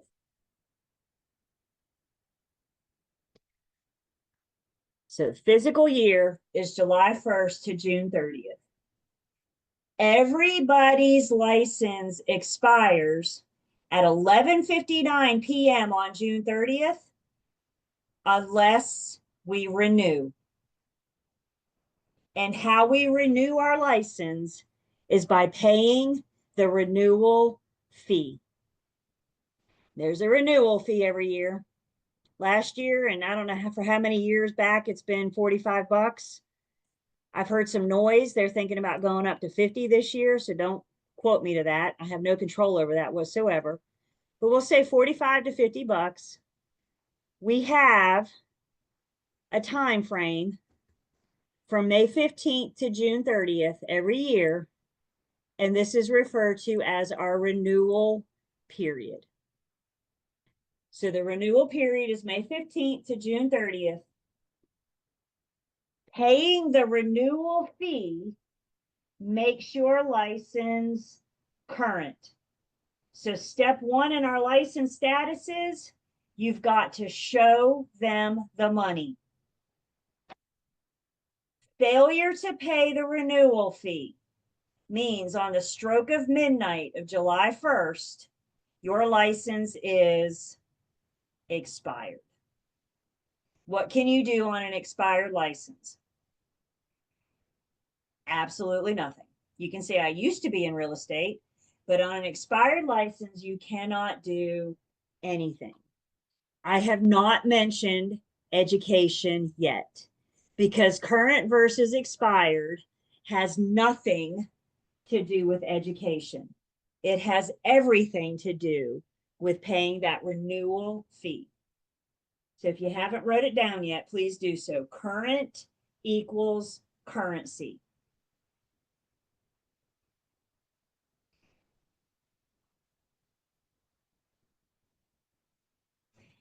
Yes. So the question's in. If my license is expired, can I renew after June 30th? And the answer is yes. How you reinstate an expired license depends on how long it was expired. So if your license was been expired for less than 6 months, you wake up on July 1st and go, are you kidding me? I didn't pay the fee. Joel told me to do that and I didn't do it. So now my license is expired. It's cool. You're going to pay the renewal fee. You're going to pay a reinstatement fee and poof, you're back up and running. So less than 6 months on an expired license, all you have to do is pay the fees. You only do that once, I promise. And then poof, you're back up and running. If your license is expired 6 months, more than 6 months, but less than 2 years, you're going to pay the renewal fee, you're going to pay the reinstatement fee, and then you're going to take some education. They might make you take a post-licensing class. We're talking about that. You actually have two choices. You can either retake 2 of your post-licensing class, or you can go back to Pearson VUE and sit for your exams again. I think most of us would agree. Look at y'all's faces. Yeah, we're gonna take post-licensing again. Well, we're not gonna wind up in this category to begin with, right? How are we gonna avoid this? We're gonna just pay the dang fee. Just pay the dang fee and we don't have to worry about this. Y'all ready for what happens if you've been expired for more than 2 years? I need you to brace yourself a little bit. If your license has been expired for more than 2 years, I will see you in my next pre-licensing class. You have to start all over on day 1. Is it worth paying the fee every year? Even if you think you're done with real estate, is it worth paying the fee every year? What did I just say? 45, 50 bucks a year? Is it worth it? I can't answer that for you, but I would think so. So failure to pay the fee means your license is expired. How do you reinstate an expired license? The answer is it depends on how long it was expired.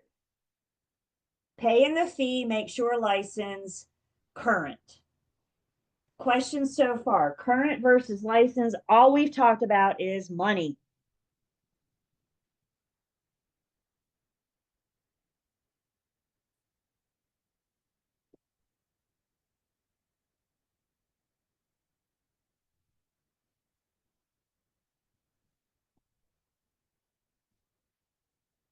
So once you pay the fee, you have a current license.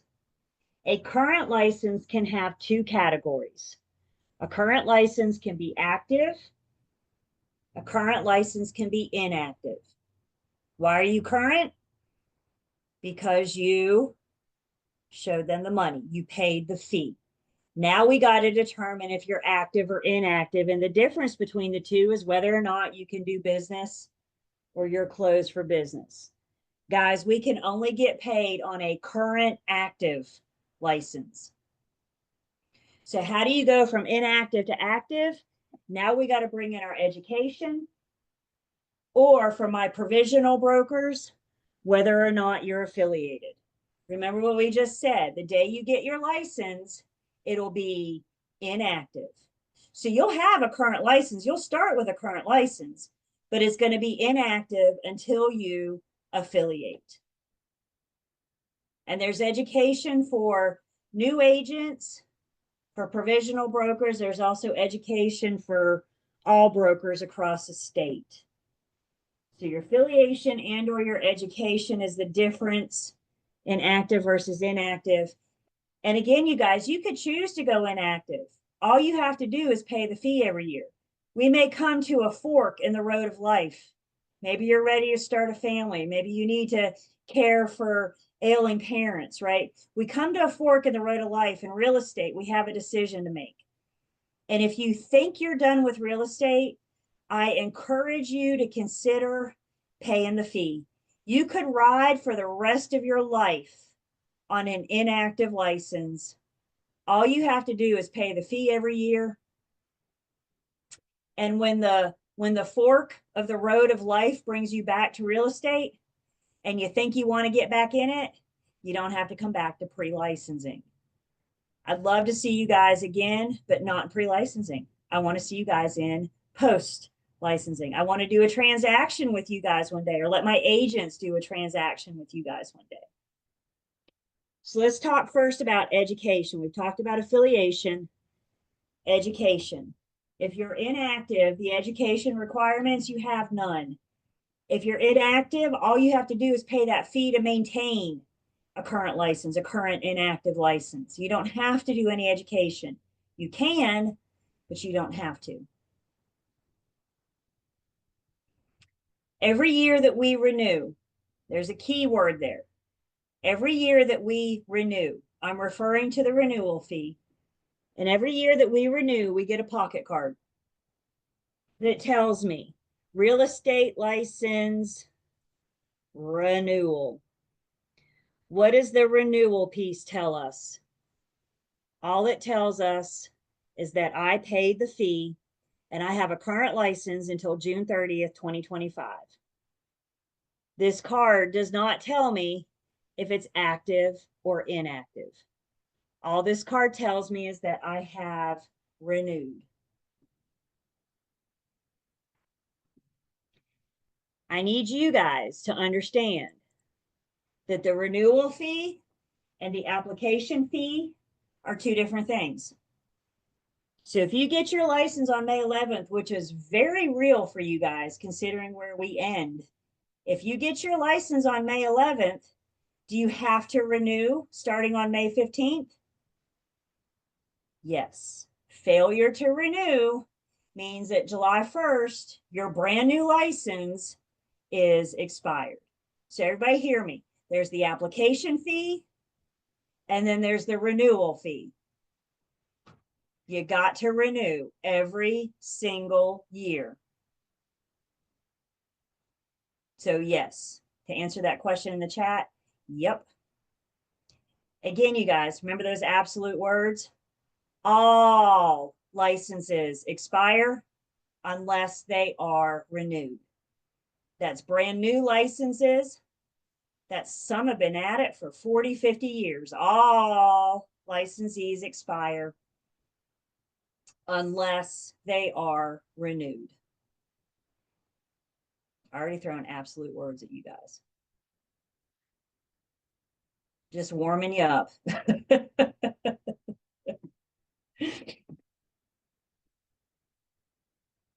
All right, my newbies, my soon to be you guys. I call you guys my my brokers with training wheels.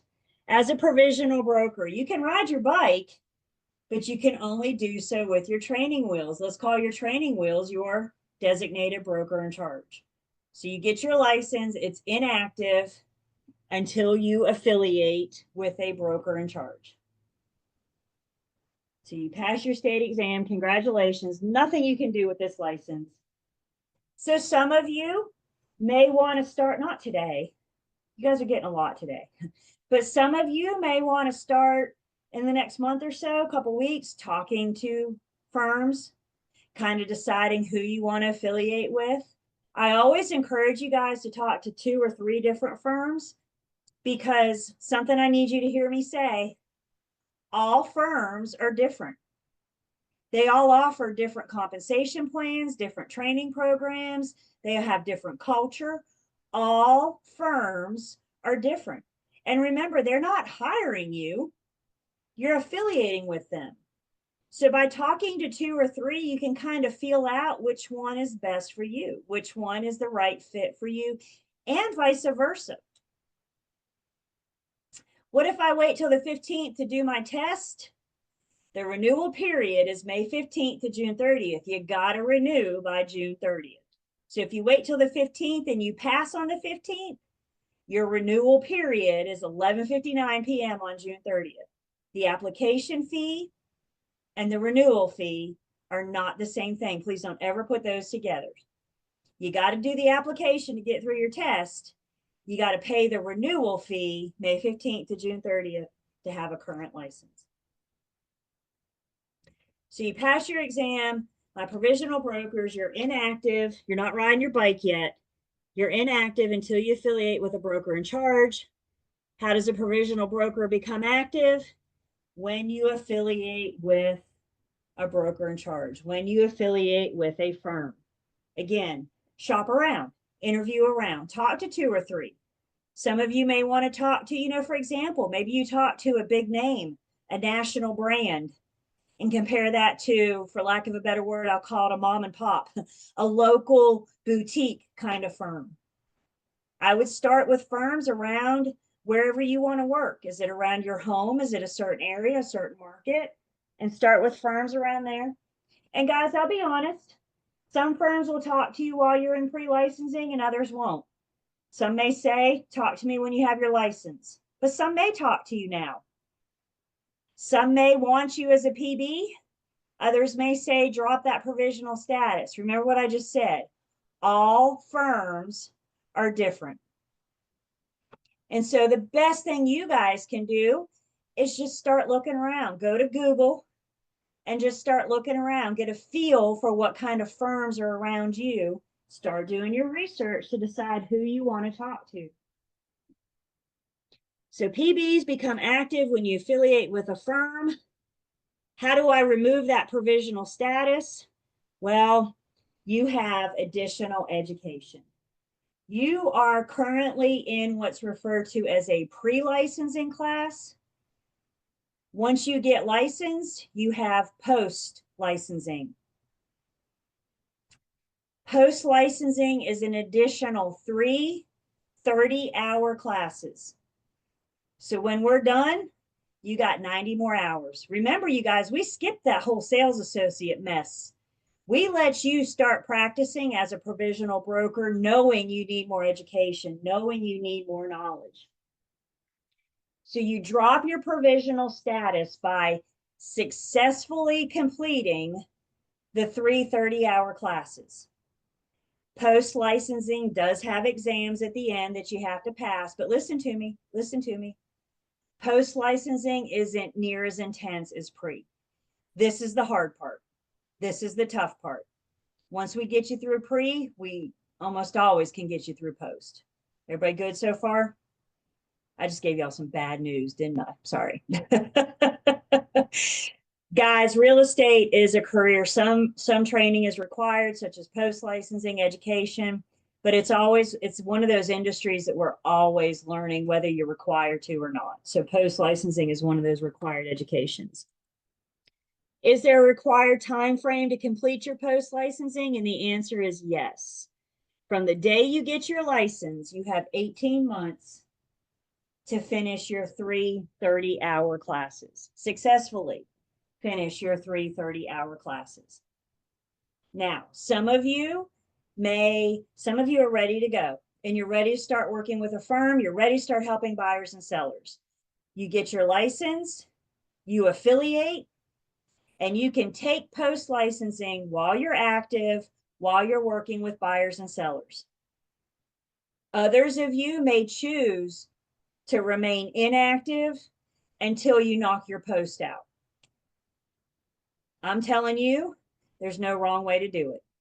As long as you do post-licensing within 18 months from licensure. So the day you get your license, start your 18-month clock. Failure to complete post-licensing within 18 months means that your license is inactive until you get it done. What if you're in the throes of a transaction? You're helping a buyer buy and your license goes inactive. Yeah, game over. So watch that 18-month clock. Don't let that get away with you. And if I could offer some advice, go ahead and knock your post out while what you have is still fresh, while what you have is still here, as opposed to waiting a year and forgetting everything and then really struggling through post. Post is taking 3 topics, and we're going to look at those after break. But post is taking 3 of the bigger topics from pre-licensing and expanding on them, growing on them. Remember, I said I'm not here to teach you everything in real estate. You have much more to come in post. We're going to expand on some of those bigger topics. Is there an amount of time we have to wait to start post-licensing? You can start it the day you get your license. You got to have a license number to sign up for post-licensing. And can you do it back to back? Yeah, you could even overlap post-licensing if you want to. I wouldn't suggest that. But you could even overlap post licensing if you want to knock it out. All you have to do is get it done within 18 months. How you get it done within 18 months doesn't matter. So we're going to talk about posts. We're going to look at those specific classes, but we got to take a break. So let's take 10.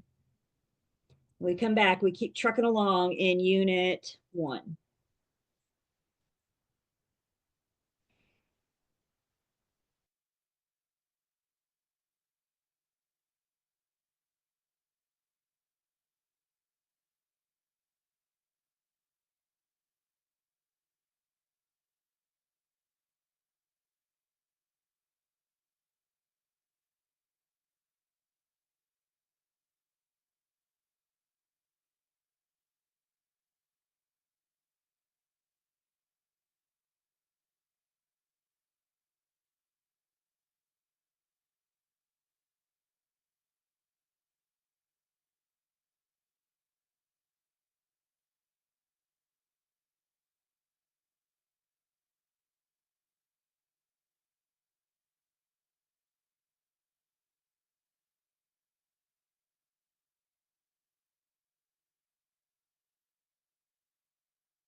I'm back.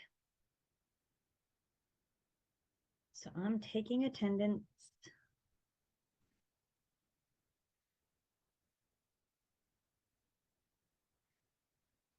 All right, post licensing. You drop your provisional status by doing your post licensing. You could do it all within your first month and a half if you wanted to do that to yourself. Or you could take it all, a year into it, whatever, doesn't matter. You have this flexibility, you have this option. And I did just take attendance. So if you guys actually, let me do screenshot again. There we go. I got you. You're in. Okay. So what are these post licensing classes? Well, there's 3 of them. There's one called broker relationships and responsibilities, which is just a fancy way of saying agency. And in pre-licensing, that's unit 3. We're spending some time in unit 3. Do y'all think understanding agency is important to become a real estate agent? You better believe it. So highlight unit 3, put a star around it, whatever. And then know when you get to post licensing, you're going to get more. They're going to dig a little deeper. They're going to go a little further into agency. 302 is contracts and closings, which is our units 8 and 11. So again, just kind of introducing you, easing you in. And then when you go to post licensing, you're going to have a whole expanded on contracts and closings. And then 303 is specific to North Carolina. So North Carolina laws and rules, which is basically our units 1 and 15, and anything else state specific. So 3 of your most heavily tested areas in pre-licensing, we're going to expand when you get to post licensing. And here's the thing. Don't let the names 301, 302, 303 fool you. You don't have to do them in any certain order. When you're looking for post licensing, you look for what fits your schedule, what fits your calendar. Most schools that offer pre also offer post. Just don't let that 18 months get away from you. Successful completion of all 3 of these, which means getting through the exams. Successful completion of all 3 of these is all you have to do to drop that provisional status. I do 302. I do 301 sometimes, but I do 302. And I can almost always take my post licensing class and divide them in 2, equally split. Half of them are inactive, have no desire to affiliate until they're finished with post licensing. The other half are active. What I need you guys to hear is there's no wrong way to do it. Just do it. But as you guys start thinking about your goals, thinking about what you want to do, you got to account for, you have to allow for that 18-month, that knock out that post licensing. And they're 30 hours. So however they can get that in, there's day classes, evening classes, weekend classes. Again, whatever best accommodates your schedule. Questions on post licensing?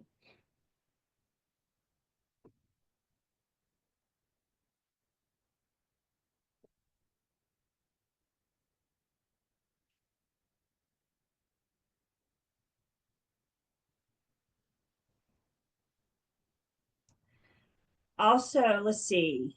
How much is it? Each school is different. I can't even tell you what Lane's charging anymore. That's not my lane. That's Lane's lane. But I want to say it's 2 something is Lane's. I can't tell you offhand. But every school is could be a little bit different. Yes, for each. Yep. The good news is you only have to buy 1 book, and that 1 book will get you through all 3. 303 doesn't use much of a book, but 301, 302, yep. You guys are investing in your new career. It takes money to start a business, and real estate is no different.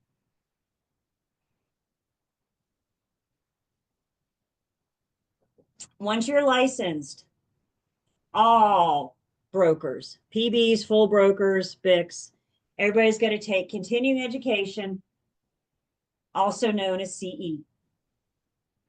So we have 2 CE classes that we have to do every year. The first CE class is a 4-hour update. The update is the Real Estate Commission's opportunity to update all of us across the state. If you're a broker or a provisional broker, you're going to do the general update, also known as the Gen Up. If you're a broker in charge, either BIC eligible or designated broker in charge, we're going to talk about that. Then you need to do the broker in charge update or the BIC Up. But everybody's got to do an update. Just make sure you take your appropriate update. If you're a BIC and you take the Gen Up, you're not going to get credit for it. So just make sure you take your appropriate update. And in addition to a 4-hour update where the topic is the same across the state, we also have to do a 4-hour elective. And the elective is a topic of your choosing. I'm gonna throw it out there. I'm gonna say something, and it may be not true, I don't know, but I really feel strongly that it's close. Pick a topic. Think of a topic in real estate. Contracts, agency, mold, environmental, greenhousing. Think of a topic. There's a really good chance that there's an elective for that topic. So the elective you can kind of use not only to knock out your CE credit, but you can also use to enhance or tailor to your business. If you're in property management, there's CE electives out there just for property management, commercial, right? So you can use it 2 birds, 1 stone. You can use it to knock out your CE credit, and you can also use it to get some knowledge education to help your career, to grow your business. Do you guys want some good news? I feel like y'all could use some good news. Y'all want some good news? Your first renewal period, your first year, you don't have to do CE. You get your first year off. Only the first year. And what do you guys think? I'm telling you, you don't have to do CE, but do you have to pay the fee? Shake your head, yes or no. Do you have to pay the fee? Yes. Always pay the fee. When in doubt, send them money. They will figure it out. So you do have to pay CE for your, or you do have to pay your renewal period your first year, but you don't have to do CE. Write something else down for me. The CE deadline every single year is June 10th. So what I'm telling you guys is whenever you get licensed, the first time you hit June 10th, you don't have to do CE. However, the next time you do June 10th and on, you have to do CE. Because remember, you can only get paid on a current active license. So to sum this up, to maintain a license, it's got to be current, which means you pay the fee, and it's got to be active, which means you complete your education. Provisional brokers, that's post-licensing. Once you've been licensed for a year or more, we all have to do 8 hours of CE. So you pay the fee, but you don't do CE. What is your license status? And you're welcome to unmute or put it in the chat, whatever you're more comfortable with. You paid the fee, but you do not do CE. What are you? Inactive. You are inactive. You have a current license because you paid, but you're inactive because you didn't do education. So if I can say something, it's one of these things I probably want to repeat. A current license has everything to do with paying the fee. It has nothing to do with education. A current license has everything to do with paying the fee. It has nothing to do with education. Woo, there's some absolute words right there. Questions?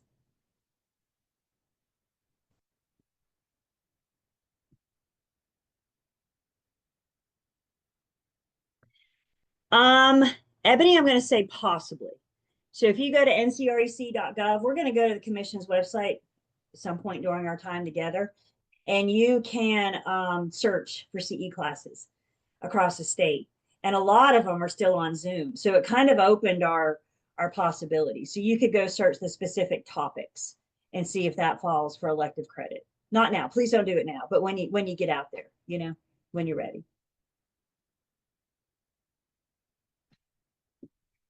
So what are my consequences here? I didn't do post, or I didn't do my CE on time. Your license is inactive, which means you're closed for business.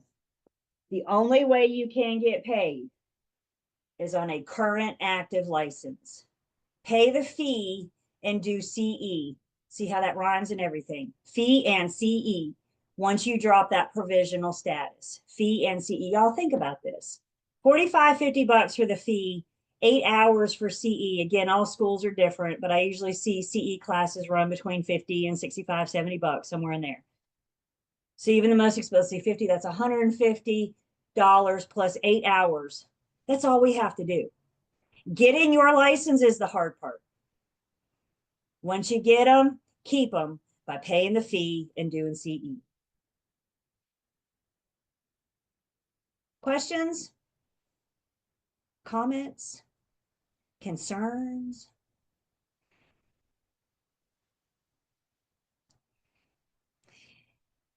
And this is just education that the Real Estate Commission requires. The Real Estate Commission is who you have to thank for pre-licensing, post-licensing, and CE. Your BIC will probably offer other education. Your local board of realtors offers training. We pay membership fees. And I hear so many agents say, oh no, I have to pay the fee, because you're not taking advantage of the benefits of being a member. You're not taking advantage of that education. So please, y'all, please don't think real estate is one of these industries that we're always learning, we're always growing, because things are always changing. So even if you're not required to do education, you're going to find that you're still out there doing education, so you can be on the top of your game and you can be the best for your buyers and sellers. How do y'all get business from past clients? By knowing what you're doing or not knowing what you're doing? How do your past clients recommend that to their family and friends that they call you? Because you knew what you were doing. You got them through the transaction. Everybody with me? When I say this is the day one, I mean literally day one.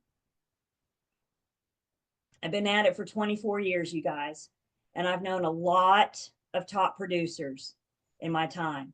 Y'all want a free piece of advice for today? There's 2 things I always see my top producers doing.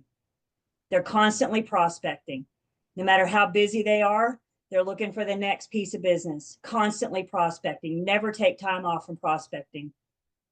And the other thing they're doing is learning. Y'all take that for what it's worth. Your free piece of advice for the day. Questions? Are we still excited? This stuff is no joke.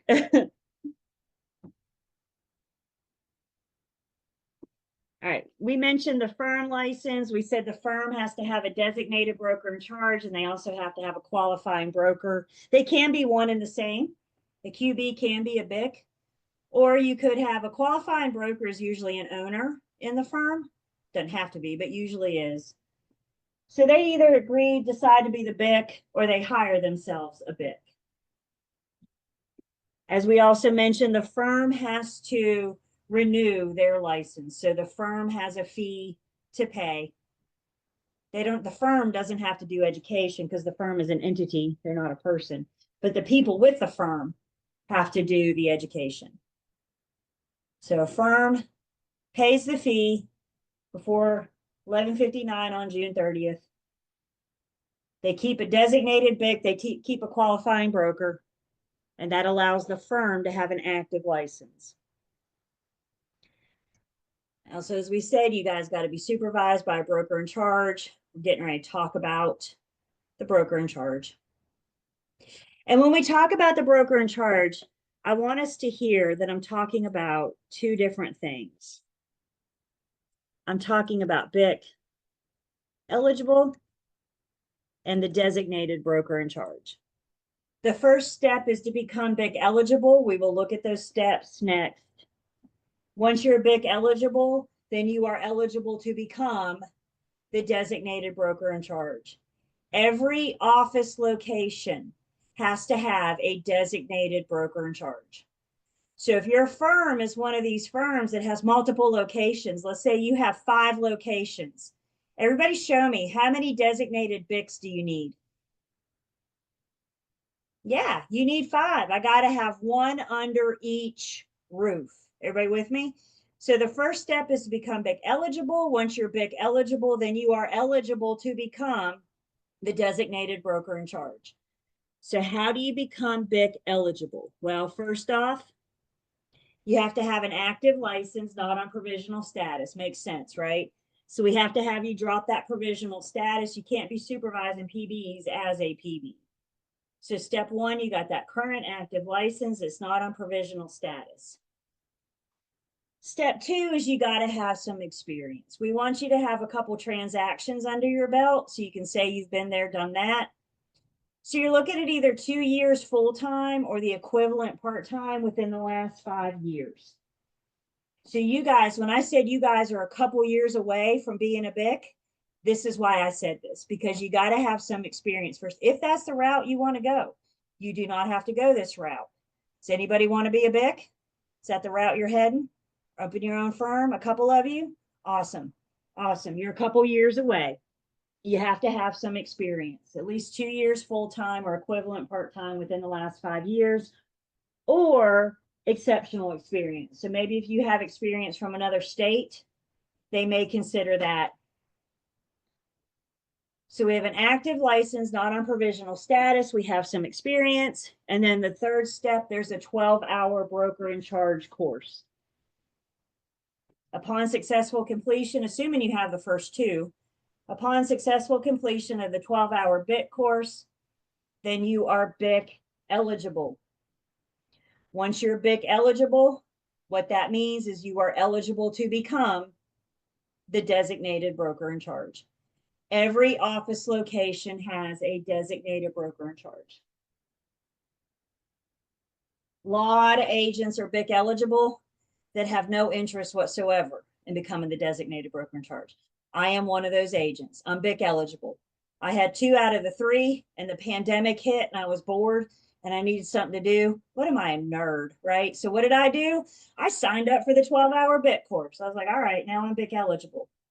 I have no interest in being the designated BIC, but my firm knows that if something happens to my BIC, I'm handy to have laying around, right?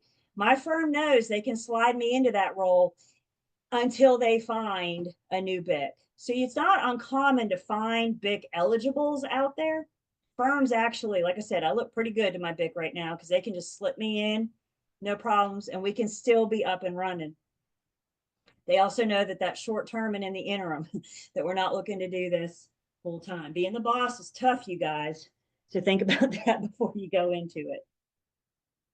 So every single roof needs a designated broker in charge.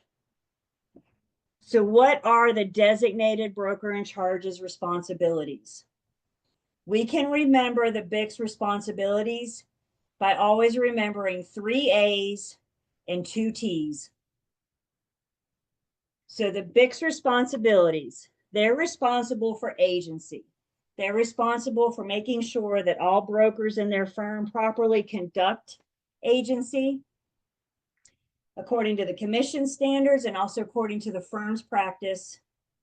They're responsible for making sure that everybody does their agency disclosure, which we'll talk about in Unit 3. They're responsible for making sure everybody in their firm practices agency properly. The BIC is responsible for making sure that everybody renews their license each year.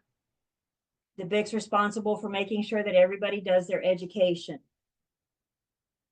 So making sure their brokers maintain an active status. The BIC is responsible for all advertising that comes out of the firm. We're going to get into our agency agreement, start talking about that in Unit 3, but let's go ahead and wrap our brains around something right now. When the buyer and the seller enter into an agency agreement, tenant, landlord, they're not entering into an agreement with the individual broker. They hire the firm. As somebody affiliated with the firm, I'm allowed to work with their buyer. I'm allowed to work with their seller. But buyers and sellers do not enter into an agreement with me. So with that being said, it's not my listing. It's the firm's listing. It's not my buyer. It's the firm's buyer. Everybody with me? So if I'm out there advertising my services, I got a listing for sale, I'm advertising under the firm. Even if I'm saying, call me, I can help you buy or sell, I'm advertising my brokerage services under the firm. So all advertising that the broker does is under the firm's license, under the firm's name.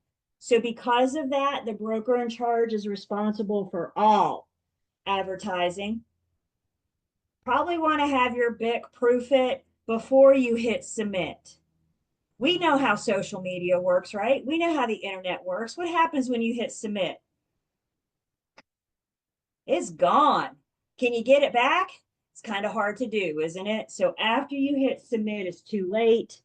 Broker in charge. And it's not just online, social media, it's print media, it's wherever you're advertising or promoting your services. If the office has a broker, has a trust account, then the broker in charge is responsible for the trust account, making sure that it's maintained properly, making sure that it's supervised. The broker in charge can have an unlicensed employee manage the trust account, but the broker in charge is ultimately the one that's responsible for the trust account. And then the other thing that the broker in charge typically is responsible for are transaction files. We got to keep all records, all files for a minimum of 3 years. Write that down. That's commission rule. We keep everything for a minimum of 3 years from the conclusion of the transaction, whether it closed or not. Whenever our last activity is done, that starts our 3-year clock. And the BIC is responsible for maintaining the firm's files. So 3 A's and 2 T's. Of course, in addition to this, the BIC is responsible for supervising provisional brokers. They're responsible for unlicensed employees. So when we say the BIC is the boss, that's what we're saying. The BIC is responsible for the day-to-day functions, the day-to-day activities of their office.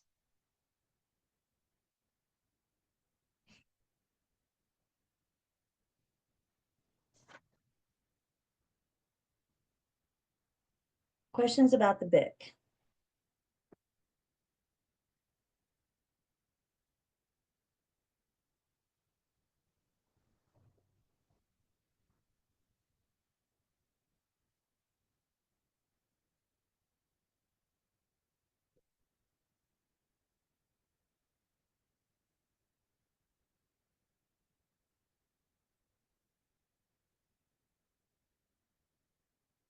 The other thing, just talking briefly about, we're going to spend some time, but the other question that comes up often is if I need a license to sell a timeshare.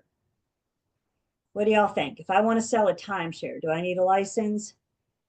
And I'm seeing yeses and nos. Are you transferring real property for others for compensation? A timeshare is a unique type of ownership that we're going to talk a little bit more in Unit 2. With a timeshare, you have a set time of the year that you're allowed to go to your unit. You own a unit, but you're only allowed to access it, like, for example, 1 week out of the year. So a timeshare is real property in North Carolina. Yep, let's stay in North Carolina. A timeshare is real property. You're doing it for others, and you are getting paid for selling that timeshare. So do you need a license to sell a timeshare?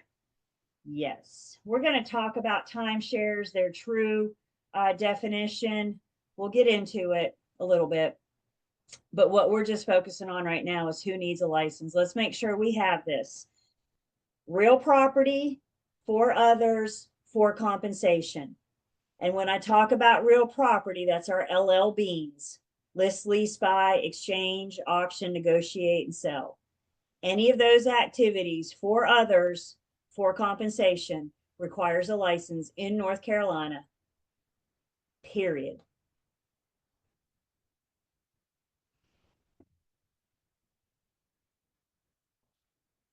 Questions?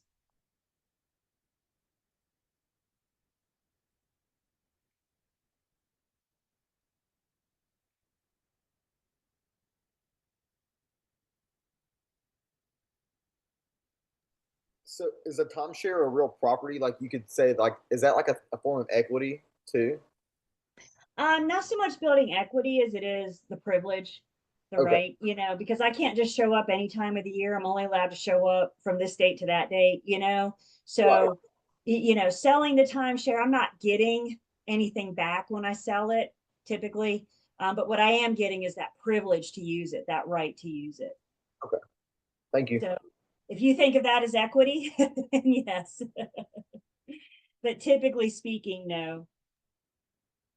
Timeshares are kind of heavily regulated because there's been some speculation out there that some timeshare developers are less than honest, less than upfront.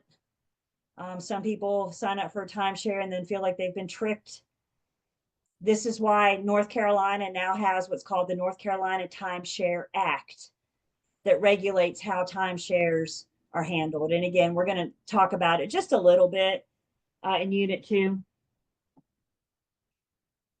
And you're not seeing, I know several of you are here in the triad. We're not seeing many timeshares in the triad. Where we're going to see them is down at the coast or up in the mountains.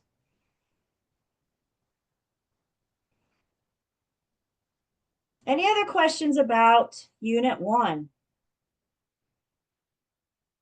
That's it for Unit 1, by the way, you guys. We've already been through a unit. How you feel about that? 1 down, 14 to go. Look at us go.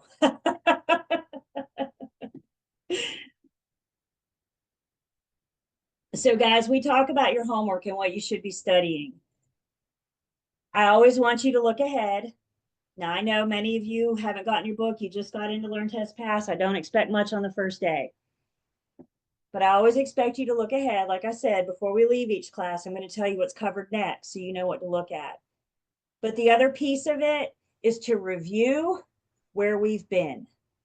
So now that we are finished with Unit 1, let me get out of this just for 1 second. And now that we're finished with Unit 1, if we look at Learn, Test, Pass, you can see Unit 1. Here's that portion of the textbook. Here's a little activity. This is what I mean by you guys can click through this stuff.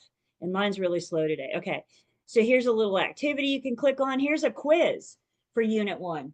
Who can remind me what score do you have to make on my tests to pass? What's passing for my exam?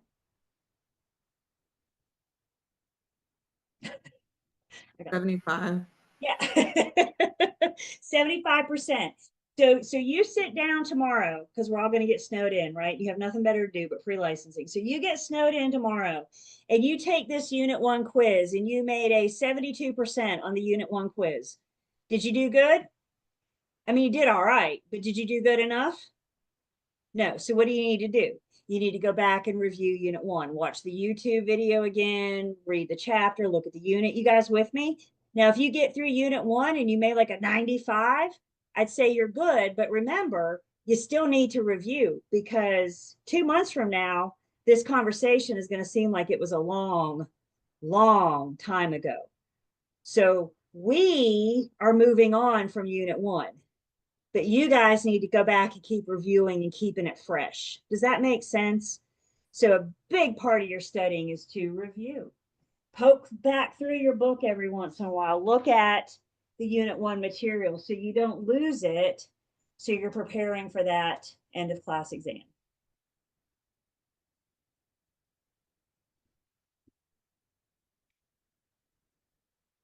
So then up next is Unit 2.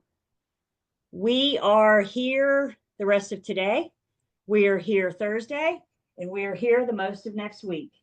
What are we hearing about Unit 2? Good stuff, huh? Testable stuff, yes?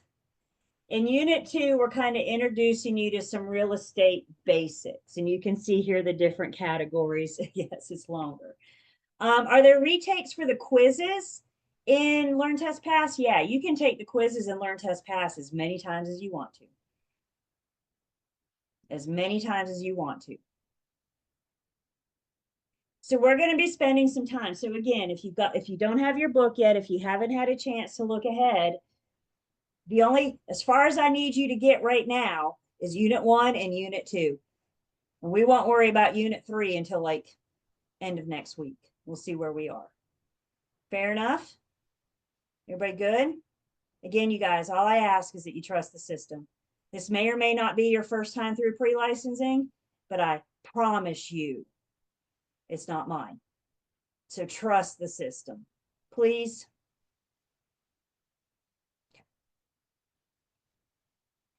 Unit 2. We're going to start talking about some property basics, what comes with a house, some ownership rights. What do you get when you buy a property? What do you get when you buy a home or land or commercial? So our objectives in this unit, we're going to define real property.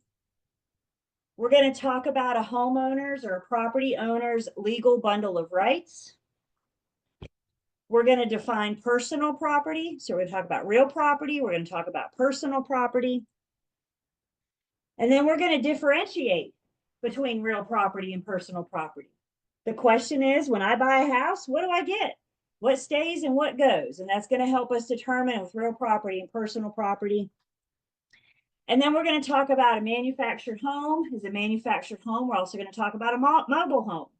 Is that defined as real property or personal property? So when we say unit 2 is the basics, you know, I think this is the unit, this is like the foundation of our foundation. Because a lot of these things, when we look at our sales contract, a lot of what we learn in the contract is stuff that we have defined here. So it's that very basic, like I said, it's the foundation of the foundation. So let's start with defining real estate. And real estate is the land and everything permanently attached to the land. Real estate includes your surface, what you're standing on, the dirt, and your rights, your ownership go up to the heavens and down to the center of the earth. So when you're buying property, it's not just the dirt you're standing on. Real estate is everything up to the heavens and down to the center of earth. Some of these rights, air rights or subsurface rights, may be severed. So we're going to talk about your air rights. We're going to talk about your subsurface rights, water rights, all that kind of stuff. Real estate is everything that's permanently attached to the land. It might be attached naturally. So a tree, a lake, a pond, a big boulder. It may also be attached by man, a house, a fence, a shed, sidewalks. So everything attached naturally and by man. And one thing with real estate, when you are a homeowner or a property owner, I should say, because commercial as well. When you are a property owner, not only do you get the property, the land, everything up to the heavens and down to the center of the earth, but you also get this idea of ownership. And with the idea of ownership, we can think of one's legal bundle of rights. So with property ownership comes the idea of one's legal bundle of rights. And we can best remember our legal bundle of rights by thinking of the mnemonic deep sea. So let's talk about the twigs that make up your legal bundle of rights. And your first twig is your disposition twig. As the owner of the property, you have the right to dispose of it however you wish. Do you want to sell it? Do you want to gift it? Do you want to will it? As the owner of property, you have the right to dispose of it however you want. Our first E twig is our enjoyment twig. As the owner of property, you have the right to enjoy the manor in any legal way. You have the right to enjoy the property in any legal way. In this unit, we're going to get into things like zoning. Zoning may limit how you use the property. Violation of zoning would not be using the property in a legal way. We're going to talk about HOAs and covenants. So hear me, you have the right to use it in any legal manner. Even as a property owner, we can't break the law, break the rule. This would be national for the most part. Our next E twig is our exclusion twig. Exclusion twig means you have the right to restrict access. You have the right to say who cannot come onto your property. It's your property. And you have the right to restrict access. You can exclude. You could put up a no trespassing sign and exclude everybody, couldn't you? Well, most people. Some people will still have the rights. We're going to talk about easements. There's a lot going on in Unit 2, which is why we're spending so much time here. My P twig is the possession twig. The possession twig is the opposite of the exclusion. So if I have the right to restrict access, the possession twig says I have the right to say who can come on my property, who can occupy my property. Maybe as a property owner, I decide to lease my property. I've given up some of my twigs, haven't I? By allowing a tenant to live in my property, I no longer have the right to say who can and can't be here. So I'm sharing some of these rights with my tenant. But guess what? The bundle of rights says I can have a tenant. I can have that option. I can have that availability to share these twigs. And then our last twig is our C twig, dang it, which is our control twig. The control twig says I have the right to profit. You want a tenant? That tenant's going to help pay your mortgage. You want to plant an orchard and sell grapes? That's your right. You can control how you use it. You can profit from your land. You can profit from your property. And like we're saying, you guys, when you purchase, you're given the idea of the ownership. Nobody's actually going to hand you a bunch of twigs from your land and say, these are your bundle of legal rights. And that's why we say it's the idea of ownership. You're not just getting the property, but you're getting the idea of legal rights as well. Your deep C, your bundle of legal rights. And it's important that we know that these bundle of legal rights can be unbundled. So if I let a tenant live in my property, I don't have as much control. I don't have as much possession exclusion as what I did.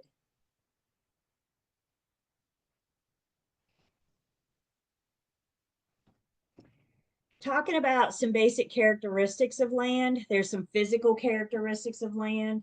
Land is immobile, which means the geographic location is where it is.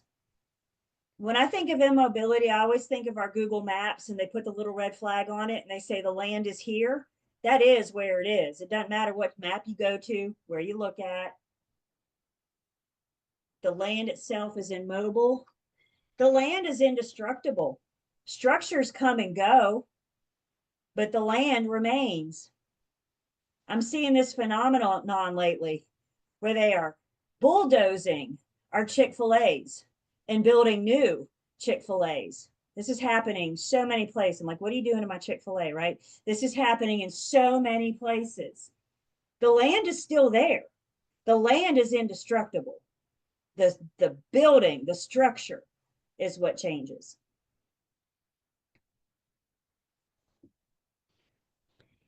And then another physical characteristic of land is it's unique. No two parcels of land are exactly the same. Even side by side and similar, no two parcels of land are exactly the same. No two properties are exactly the same. Even in your cookiest, cutterest of neighborhoods, right? Like think of a condo complex where everything looks the same from outside. It all changes when you walk in the front door. So land and property is unique.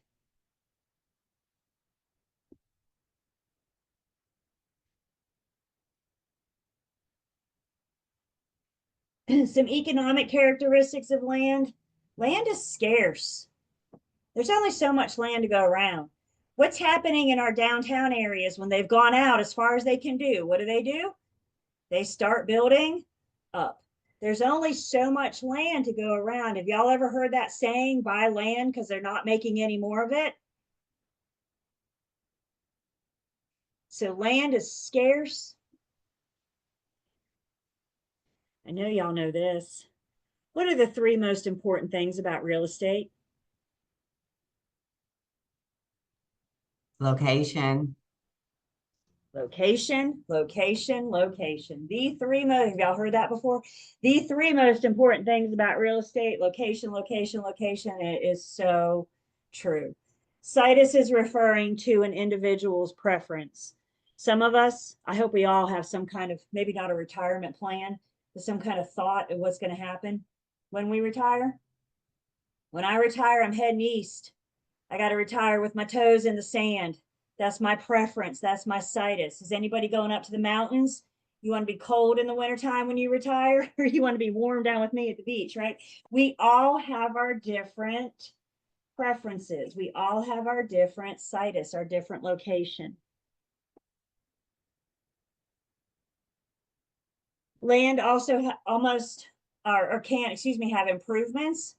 So the structures, when a house is built with a fence and a shed, those are the improvements. If we're not looking at raw land, maybe there's a tree. Anything that's attached, again, either naturally or by man, gives us our improvements to the land. And then our last economic characteristics of land is our permanence of an investment.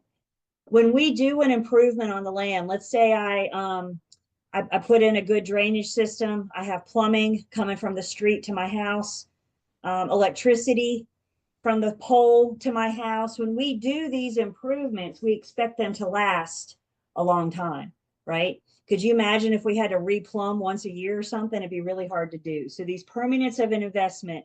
And once you plumb, once you put in electrical drainage, all that things, we expect it to be pretty permanent. So just to kind of give us some ideas, physical characteristics, economic characteristics, to help us better understand, better help define land and everything that's attached to it and everything that's going to come with it when you buy. I want you guys to always think of real estate as a market, because it is. And markets fluctuate. In real estate, we don't stand around talking about economics and markets and all this other stuff. What we talk about is a seller's market and a buyer's market.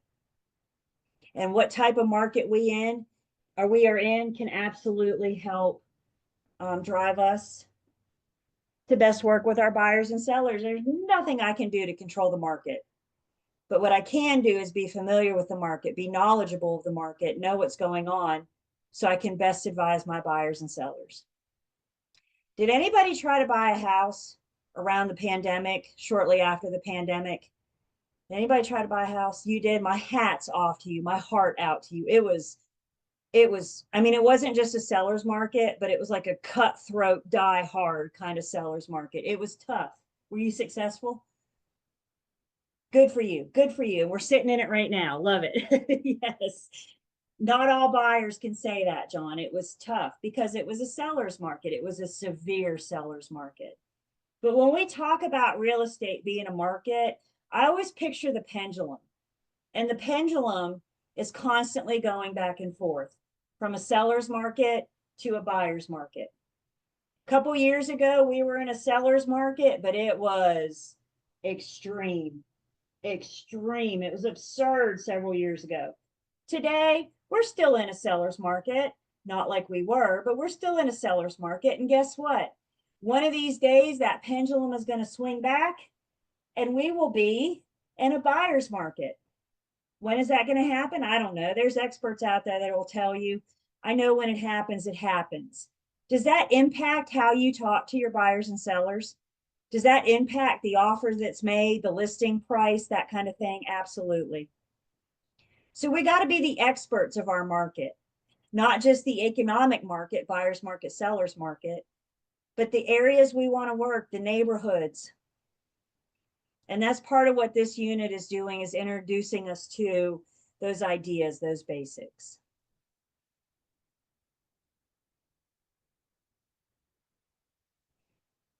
Questions? My name's Houston. My computer, I'm for some reason, we share an iMac. So, like, my fiance's name's John, but my name's Houston. Okay, so I'm Yeah. gonna get you to rename for me in just a minute, if you will, so we make Yeah, sure you. but that's Yep, okay. perfect. I didn't realize it until like afterwards. Until I called you John, and he said, "Why does she call Yeah. me John?" Now we know. All right, because I didn't think, but I love that first name, so that's good. But I'll get you to rename. Is your last name John?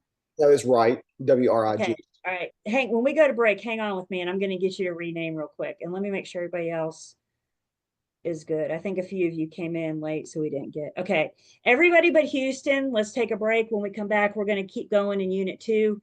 Houston, if I can take just a few minutes of your break. Yeah, that's fun. So you guys take 10. And Houston, what I need you to do, and maybe I need to stop sharing, it might be a little easier.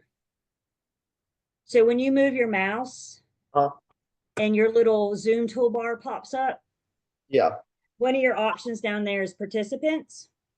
Let's see. I see rename, hide self view, pin. Rename. What you're looking for is rename. Yep. Okay, I So got if you. you'll put in your and if Houston's what you go by. Yeah, no, that's my Perfect. full name's Perfect. Houston, right? Okay. So as Yeah. long as I just have your first and last name, and then I was going to say, if you want to go by something else, just put it in parentheses or something. I'll call you whatever. But then that way I can align Lane's roster with my attendance and make sure you are who you say you are and give you credit for it. So that was the purpose of that. So thank you so much for doing that. Yeah, I register everything underneath Houston Wright, so I didn't want you to be thinking John Houston. Where was Houston Wright during the class?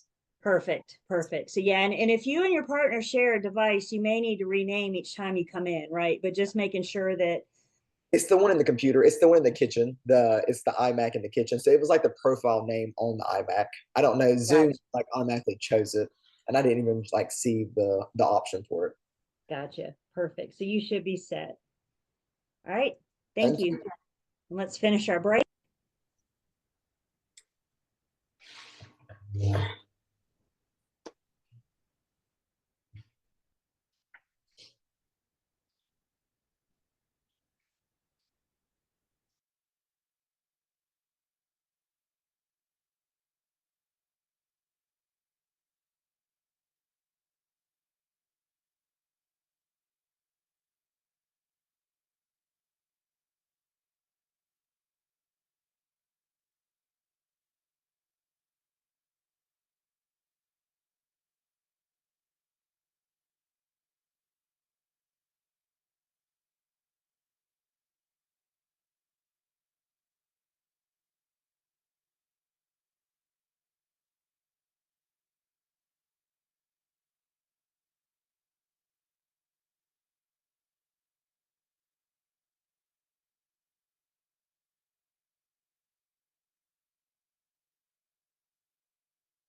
Welcome back. How are we feeling so far? It's kind of what we expected. You guys know you're learning something new. It always cracks me up when you guys say, well, I never knew that. Welcome to pre-licensing. You're going to learn all sorts of new stuff. That's what it's about. I guess the real test if I'm going to see you guys on Thursday. Am I going to see you on Thursday? Most of you are shaking your head. Some of you aren't sure yet. That's cool. It's interesting. It's very, very interesting. So hang on to your hats. And I am going to take attendance. And let's jump back into Unit 2. So we have a little bit better understanding about land. Let's talk about personal property. Personal property is defined as everything that is not attached to the land. Can you pick it up and carry it? There's a pretty common myth out there on the streets. You guys might have heard, nothing you learn in pre-licensing you're going to use in the real world. Have you guys heard that one yet? If you do, if you haven't heard it yet, when you do, squash it. Now, I'm not saying everything you learn in pre-licensing you're going to use in the real world, but a lot of it you can. So for example, when you're working with buyers, when you're working with sellers, is it important that they know, when I buy this house, what do I get? What remains? When I sell this house, what can I take with me and what stays? And that is the conversation about personal property compared to a fixture. So with personal property, it's anything that's not permanently attached. Again, you can pick it up and carry it. Personal property does not remain on the sale of a home. When you buy a home, personal property does not go. I want you guys to write something down for me. You ready? Anything is negotiable. So could the buyer and the seller agree that the seller is going to leave personal property? Could they negotiate personal property into the transaction? Sure. And oftentimes we see personal property being worked into the transaction. So when your buyer says, man, look at that deck furniture, that's really nice and it really complements. Can I get it? Well, we can always ask. The worst thing the seller can say is no. Anything is negotiable as long as it's legal. So personal property, unless negotiated otherwise, is going to go because it's not permanently attached. The seller is going to pick it up and move it when they move. Probably the number one personal property item, negotiated item, is the refrigerator. The refrigerator is considered personal property. And like I said, the number one personal property negotiated item. But it's got to be negotiated. If it doesn't make it into the contract, then the seller is not obligated to leave it. That word convey is another word for transfer. So when the seller transfers the property from themselves to the new owner, what they can take with them and what they can't has got to be spelled out in the contract. We're going to talk about contracts. We're going to look at our sales contract whenever we get to Unit 8. So personal property are just movable items. Those that are not attached are not part of the real estate. And you guys might find the lender may or may not care if the buyer has a lender, what items are considered personal property, which items are negotiated into the contract. And if buyer and seller start negotiating, I mean, the refrigerator, I'm going to say the number 2 negotiated thing is the washer dryer, right? But other than that, now we're getting into the dining room furniture and the bedroom furniture and the John Deere tractor, right? All these things. If we find that we're dealing with a lot of personal property, y'all remember, I'm a real estate agent. I'm not a personal property agent. The lenders are issuing a loan for real property, not personal property. So we may have to do an outside bill of sale. If we're going to start negotiating a bunch of furniture and yard equipment, a whole bunch of personal property, the lender may require an outside bill of sale where the buyer and seller take care of it away from the contract. As a broker, I am not allowed to draft a legally binding document. Remember, I'm teaching you guys to stay in your lane. Who do you guys think can draft? Who do you think would draft a legally binding document? An attorney. Yeah, an attorney. And guys, we're not in law school. We're not here to be attorneys. So I cannot draft. So we have the state level, our North Carolina Association of Realtors, that provides us with a whole bunch of pre-printed forms for us to use to reduce my temptation to draft. And one thing that they give us, a form that they give us, is a bill of sale. So if buyers and sellers start negotiating, buyers going, I want the fridge, I want the washer dryer, I want the dining room furniture, I want the bedroom furniture. Ooh, I like that tractor over there. You know, buyers will always look at you when they walk in the garage. They always look at you and say, does the car come with the garage? Especially if it's a nice car. Does the car come with the house? And I always look at my buyers and say, anything is negotiable. And if we're doing a lot of personal property, then we're going to take it off the contract and do an outside bill of sale. Again, I got a whole unit dedicated to our sales contracts. That's unit 8. I also got a whole unit dedicated to the lender. So we're going to put on our mortgage lending hat and understand that process. And that's coming in unit 6. But personal property goes unless negotiated otherwise. So this idea of personal property versus real property. Let's talk about modular homes. Modular homes are built in large sections offsite, this big old warehouse somewhere. They're brought to the site, they're assembled on site. So they're not coming in board by board. It's not a stick build. We're building large sections. Maybe it's a room at a time, a half a house. Large sections are built off-site, and then they're being assembled on site. Modular homes become real property when they're placed on a foundation, when they're assembled on site by the builder. The other thing about modular homes is they have to be built according to North Carolina building codes. We're going to talk about building codes. We're going to talk about permits. We're going to talk about certificate of occupancy. When I say all sorts of fun things in Unit 2, that's exactly what I mean. There's a lot of information in Unit 2. Do not confuse a modular home with a manufactured or a mobile home.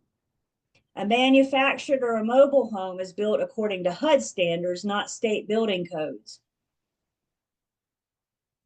And the question is a manufactured or mobile home considered real property or personal property? And the answer is, y'all get used to me saying this, the answer is, it depends. If it's still on wheels, if it has a hitch, if it's still registered with the DMV, it is considered personal property. Think about it. Is it movable? All you got to do is hook that sucker up back to the back of a truck and away you go, right? That's pretty personal property. When you remove the wheels, when you remove the hitch, and you cancel the title, you have just converted that personal property to real property. So how do you make a manufactured home real property? You remove that hitch, you remove those wheels, you plop it on a permanent foundation on land that you own, and you cancel the title with the Department of Vehicles, with the DMV. So when I look at a mobile home, a manufactured home, I may not know. I may not be able to tell. I mean, I can look and see what kind of foundation it's on. That'd be a good indicator. But we may have to ask some questions. Whether we're talking to the seller, the listing agent, if your buyer's interested in this property, we may need to ask some questions. And another thing you guys can get used to me saying, we're always on the lookout for these little red flags. These little red flags are what prompt me to ask questions. So when I see a manufactured mobile home, My little red flag just went up. I'm going to look for the foundation. I'm going to look for a hitch. But I'm going to ask questions. Mr. and Mrs. Seller, did you cancel the title with the DMV? So personal property can be converted to real property. We're going to learn in a second that real property can be converted to personal property. Manufactured mobile home. How can I tell the difference? The modular home, mobile home is built according to HUD standards. The manufactured home is built according to the NC building codes. And you can oftentimes find stickers, typically like under the kitchen, the kitchen cabinets under the sink.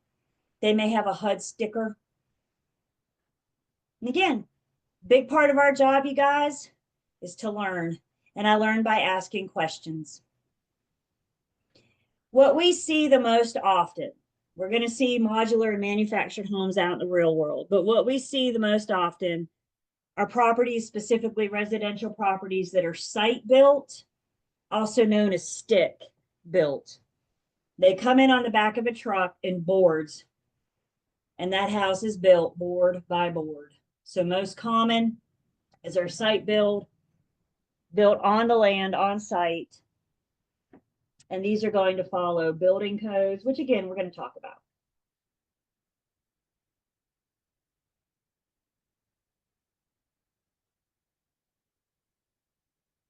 So personal property means that it can be moved easily. You can pick it up and move it, or you can hook it up to the back of a truck and roll it away. It can be moved easily. We're going to talk about fixtures in this next section, compare those to our personal property. And unless agreed otherwise, personal property goes. When the seller moves out, before that deed changes hands, personal property is going to go unless it's negotiated otherwise. It's got to be agreed on in the contract.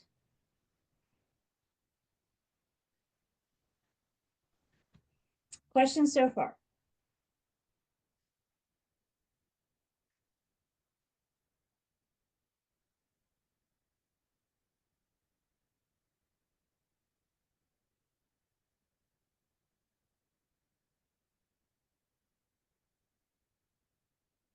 So in this next section, we're going to talk about fixtures.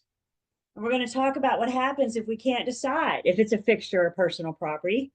We have something called the total circumstance test. A question comes in, what is HUD? HUD is Housing for Urban Development. They're a governmental deity that regulates a lot of construction. We'll get a little bit further into HUD. Housing and Urban Development.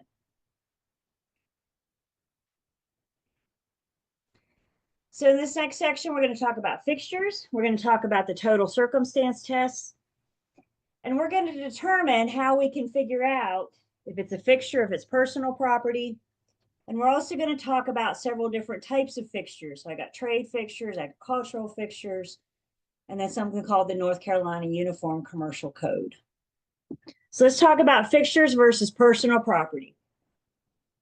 What do y'all think about a doorknob? Would that be considered a fixture, something that's permanently attached, or is that something that the seller can take with them when they move out? I'm seeing mouths move. Fixture. Yeah, definitely a fixture. So when we look at our sales contract, we'll see a sample in just a second, but when we look at our sales contract, they give us a list of fixtures. So if there's any confusion, then we have a list of fixtures. Again, we'll see it in a second. But now you have a buyer that moves in, they bought the house, seller's gone, long gone. The buyer moves in and they say, really? They took all the doorknobs. Are you kidding me? Who do you think they're going to blame? Yeah, that's right. That's on you because you're the broker and you should have made sure that the seller didn't take the doorknobs when they move out. One very important piece of the transaction is near the very end, and it's called the final walkthrough. And it's very important that the buyer do the final walkthrough, because if they're doing the final walkthrough and they don't see doorknobs, we got to take care of this before we sign, before they can convey. So all brokers are going to be doing the final walkthrough. We want to make sure that fixtures are there, personal property is gone, and whatever we negotiated is going to remain. A good rule of thumb, you guys, a fixture is meant to stay. Personal property is meant to go unless the parties agree otherwise. Because anything is negotiable. Fixtures are meant to stay. Personal property is meant to go unless the parties agree otherwise. And for your exams, this is that what if rabbit trail we were talking about. Well, what if they negotiate the doorknobs? Guys, if you don't see doorknobs are negotiated, I don't need you to add that into the question. Is everybody with me? This is where the what if trail is very harmful. Well, I know when I bought my house, we negotiated it. We're not talking about your real world. We're talking about what this specific question says. Is everybody with me? Don't add to it. The information you need is there.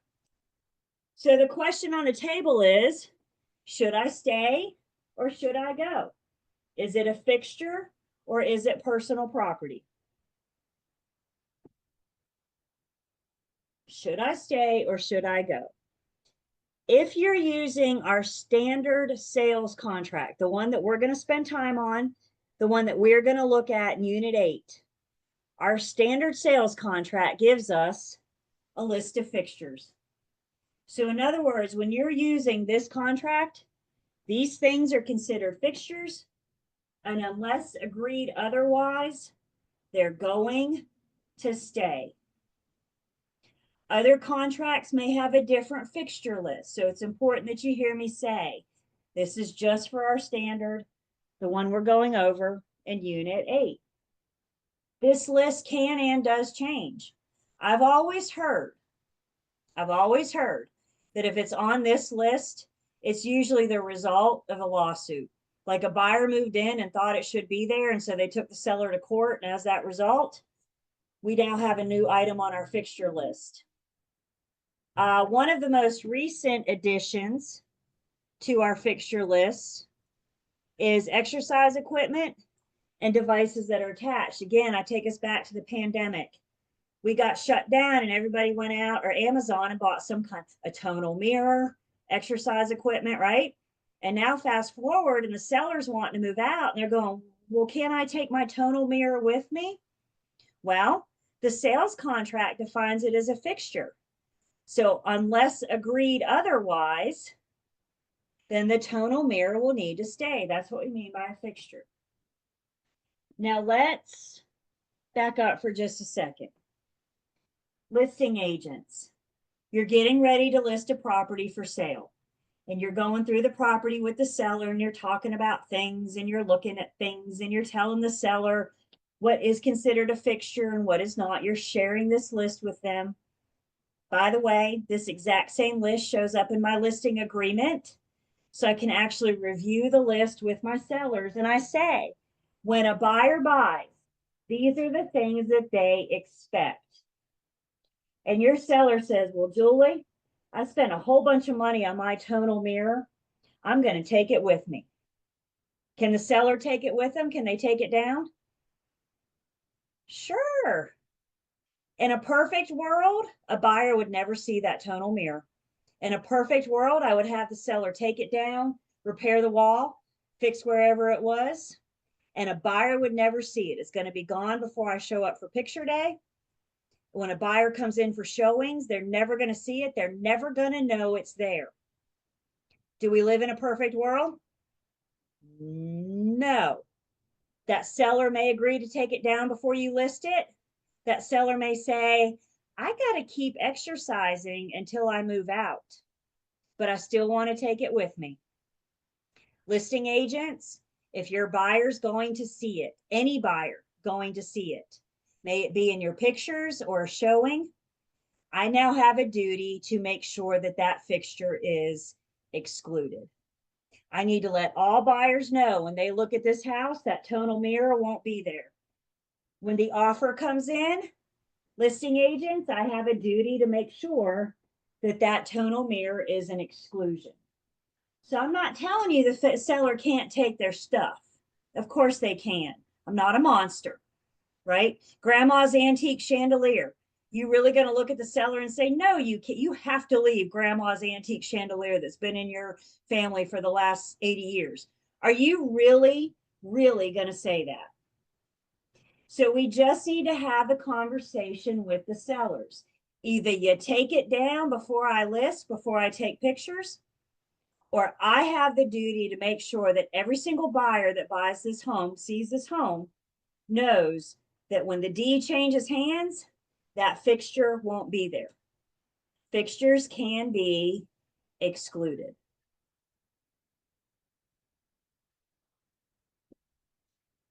So I mentioned a lawsuit between buyers and sellers. Y'all, it is baffling to me how many times fixtures and personal property have had buyers and sellers in court over the years. Put real estate aside for a second. Just pretend like real estate doesn't exist for 1 second. If two parties can't agree to agree, then the judge will decide for them. Make sense? Sound fair? Right? All right, bring real estate back into it. If two parties can't agree to agree, is this a fixture? Is it not? Then the judge can decide for them, and the judge will do so performing the total circumstance test. So the judge, not the broker, not the buyer, not the seller, the judge can use the total circumstance test to determine if it's a fixture or if it's personal property. Should it stay or should it go? And there's a series of questions that the judge is going to ask, how they're going to perform the test. They're going to ask the intention of the owner. Like, did the owner install it? Did the owner intend for it to be a fixture? They're going to ask, who is the one that installed it? The owner installed it. It was probably meant to be more permanent versus the tenant. It probably didn't mean to be as permanent. So they're going to ask about the intention, the relationship of the one that attached it, how they attached it, like how permanent are we talking here? There's an old saying, if it's nailed, screwed, or glued, bolted or welded, those are pretty good methods of attachments, right? They're not meant to go anywhere anytime soon. And then how it adapts to the property. Are they custom blinds that match the wallpaper? I just got a vision in my mind when I said that. It didn't sound pretty. Custom blinds that match the wallpaper. Woof. But how does it adopt? Was it built, custom design, customized for the property? So based on IRMA, IRMA, if that helps, intention, relationship, method, and adaptation, based on IRMA, the judge will go through these series of questions. And based on the answers to these questions, the judge will determine if it's a fixture, if it's a personal property. If it pops up enough, we can expect to see, in addition to our fixture list, next time they update the forms.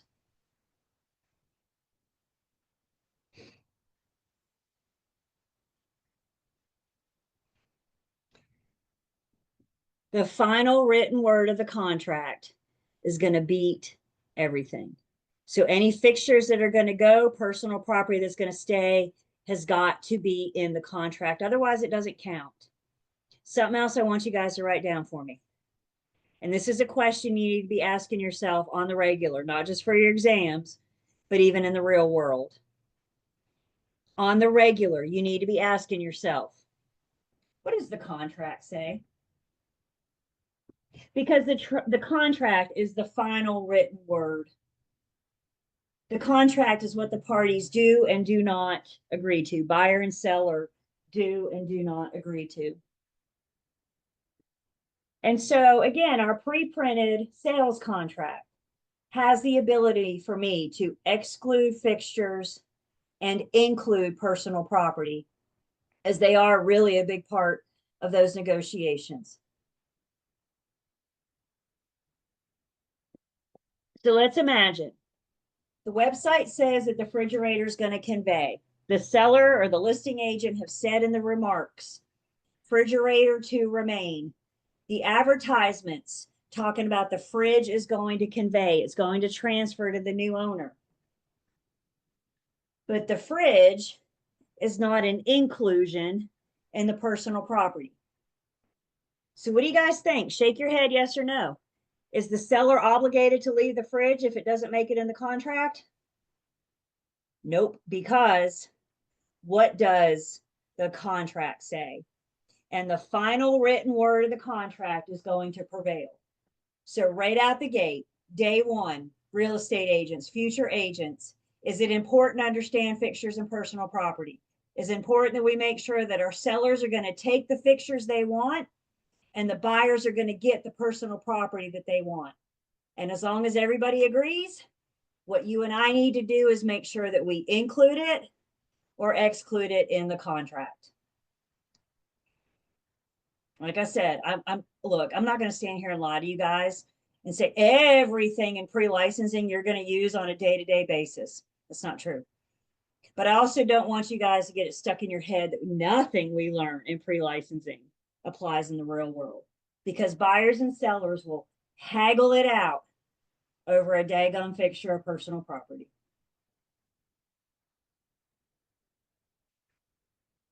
Questions so far?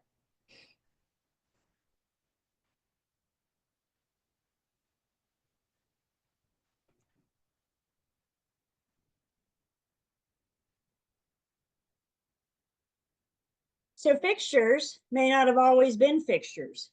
Once upon a time ago, they might have been personal property that was converted to a fixture. And guess what? Fixtures can become personal property. Question comes in, what happens if it's not written in the contract, but the seller still lets the buyer keep the personal property? That's okay. They can do that. They can say, oh yeah, I was always going to leave you the fridge, no problem. What I need you to hear me say is, if it doesn't make it in the contract, the seller's not contractually obligated to leave it. So if they take it, the buyer's got nothing. Could the seller be a nice guy and still leave it? Yeah, I believe there's still nice people out there. So the seller could leave it. But what I need you to hear me say is, if it's not in the contract, they're not contractually obligated to leave it.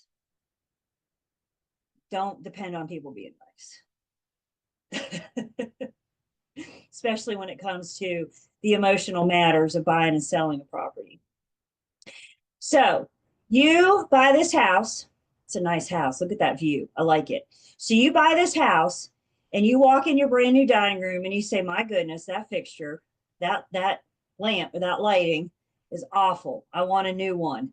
So what are you going to do? You're going to get your ladder and your tools, cut the power before you start messing with electrical, and you're going to get up and you're going to remove this fixture. You have just converted it from a fixture to personal property. Then you're going to run out to Lowe's and you're going to buy a new lighting fixture. It comes in a box. That's pretty much personal property, right? You walked in the front door carrying this box, carrying this light, and then you attach it in a way that it's meant to be permanent. That personal property became a fixture. So fixtures can become personal property. Personal property can become fixtures. What I need to know about, what I need to make sure I understand, is as it relates to this contract, this buyer, this seller, this transaction. I don't care what you do with it when you buy this house. I really don't. Make it your own. Go nuts. It's your house. Do what you want to do. But what we're caring about is what we're dealing with right here, right now. Should I stay or should I go? So we could have, for example, attached basketball goals. The one on the right would be considered a fixture. The one on the left is personal property, right? That thing's probably got wheels. You can just tilt it back and roll it away. Can we negotiate the one on the left to stay? Sure. Can we negotiate the one on the right to go? Sure, because anything is negotiable. What about our cute little grill on the left? Definitely our personal property versus that, I think is nice, that built-in outdoor kitchen on the right. The difference in a personal property or a fixture, personal property versus real property. Same thing with our landscaping. Trees that are in the ground are considered fixtures or real property. Things that are in pots, things you can pick up and move, are considered personal property. And again, we're having these conversations with our sellers. Y'all, when I go on listing appointment, like I said, that fixture list shows up in my listing agreement. And I slide that list over to my sellers and I say, y'all take a look at this and let me know now if you're going to take anything. And my sellers say, okay, we'll look at it tonight before we go to bed. I know what that means. I know exactly what that means. I'm a very patient person. So I look at my sellers and say, I appreciate it, but I'd rather you look it over now so we can talk about it right now. And usually one of the things that comes up is some kind of landscaping, some kind of tree. You might have the seller look at you and say, that dogwood out front, that was planted when little Johnny was born. I've watched that dogwood grow with little Johnny. I have an emotional attachment to that dogwood tree. Could the seller take that dogwood? Absolutely. We either encourage them to take it up before they list it so nobody ever sees it. Go ahead and put it in a pot now so nobody ever sees it.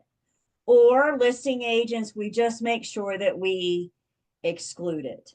Make sure that when that offer comes in, that dogwood tree is excluded.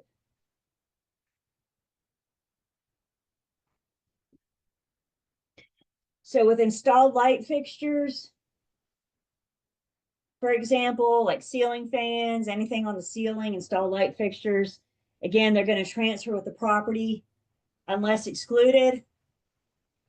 And the best thing I can do, let's just not even deal with it. Just tell your seller, go ahead and box it up. Replace something. Don't leave me a big hole in the ceiling. That's a hard sale right there, right? So replace something. Go to Lowe's and get you a cheap light fixture to put in. And that way the seller never sees it. Y'all ready for this fixture? This thing blew my mind the first time I said it. I was like, I want one of these. So the seller says, I have a Scooby-Doo ceiling fan. Look at that. Look at that. All right. So the seller has a Scooby-Doo ceiling fan and they want to take theirs. I bet they do want to take their Scooby-Doo ceiling fan. Again, I'm going to encourage them to take it down now so nobody ever sees it because everybody's going to want it. Nobody sees it. Go get you a ceiling fan or some kind of light fixture to replace. If buyers never see it, either in the listing pictures or in person during the showing, they can't want what they don't see. But we know how people are, right? If you leave this thing and exclude it, you're going to have a buyer go, I would have bought this house if it came with the Scooby-Doo ceiling fan, right? People are just going to be, people.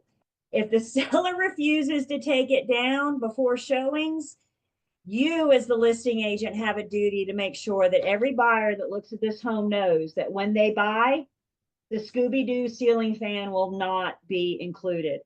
I may even go as far to put a tag on it talking about does not convey. Letting all buyers know that this Scooby-Doo ceiling fan is not part of the transaction. If we can't get them to take it down before you ever list it, before you ever show up for picture day. So what do you guys think? The bricks on the top left, is that a fixture or is that personal property?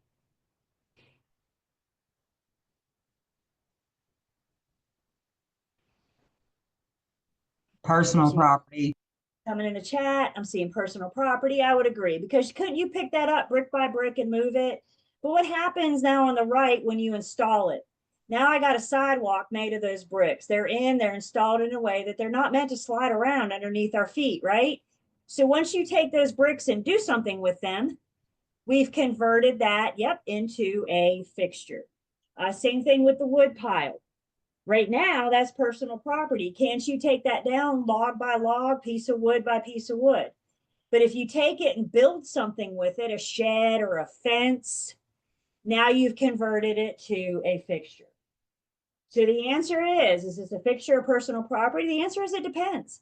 Is it permanently attached? Is it installed in such a way that it's meant to be permanent? Y'all ready for your first big fancy real estate word? I'm not wasting any time. Y'all ready? The hype. Oh yeah, you're ready. You're fine. My first big fancy real estate word for you is appurtenance. If something is appurtenant, it means that it runs with the land. If something is appurtenant, it's a right or a privilege that runs with the land, that goes with the ownership, unless it's negotiated otherwise. The North Carolina Real Estate Commission says, for your exams, consider improvements as appurtenant, which means unless negotiated otherwise, they're going to convey from one owner to the next to the next. Improvements, as we said, could be natural improvements, trees, rocks, lakes, ponds. They could also be man-made, such as the house, the shed, the fence, sidewalks, etc. So for your exams, improvements are considered appurtenant unless the problem tells you otherwise.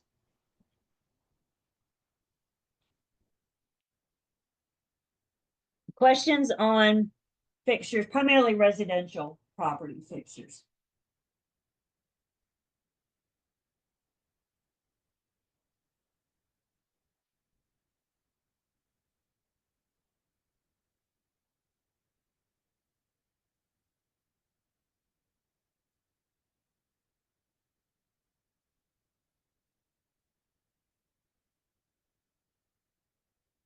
Another type of fixtures, another category of fixtures that you might deal with. Is anybody thinking about commercial, going into commercial? Maybe a few of you. Awesome. Awesome. So another type of fixture that you might deal with in commercial is called trade fixtures. Trade fixtures are fixtures that your tenant can install to conduct their business or to conduct their trade. So the commercial tenant could come in, maybe they're going to use this space as a restaurant. They could come in and install that kitchen equipment. I mean, those big ovens, those hoods, those racks, those things aren't just standing there. They're attached in a way that they're not going to fall down on people. Trade fixtures for the commercial tenant to use in their business during the tenancy. And in North Carolina, at the end of the lease, the tenant can take their fixtures with them.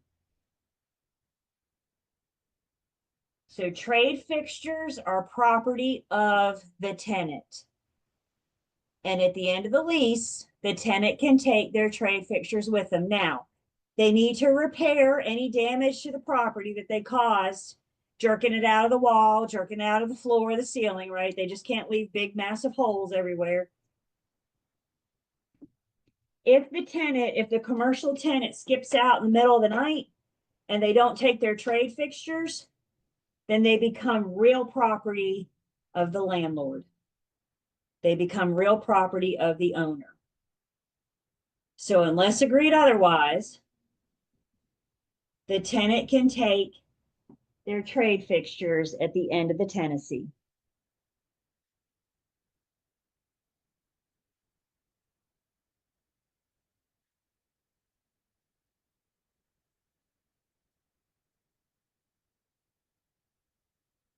Another type of fixtures that we might deal with are agricultural fixtures. If the commercial tenant comes in and installs agricultural fixtures, they become real property unless agreed otherwise. So at the end of the tenancy, the tenant farmer can't take their fixtures. So you got the barn and the silo. What if you put a fence up to keep your goats in? What if you had a feeding trowel installed for the goats? All of that becomes real property. And unless agreed otherwise, at the end of the tenancy, then the tenant will leave their agricultural fixtures.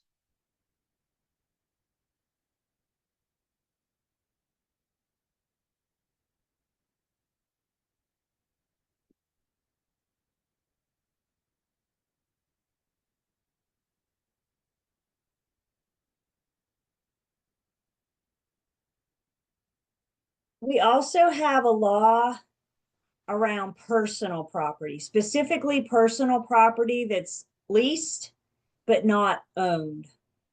A good rule of thumb, the seller can only convey what's theirs. Does that make sense? So if you don't own it, you don't have the right to convey it. And these items that are leased and not yet owned are covered under the Uniform Commercial Code, also known as the UCC. Cattle is just another way of saying personal property. So if you get, I don't know, a water heater, but you get it on credit, you're going to lease to own the water heater. If you sell your home in the meantime, the water heater will not convey. That will go back to the company that you got the water heater from. Now, let's be honest. There's some expectations when you buy a house, right? Isn't it expected when you buy a house that a water heater is part of it? It'd be hard to sell a house without a water heater.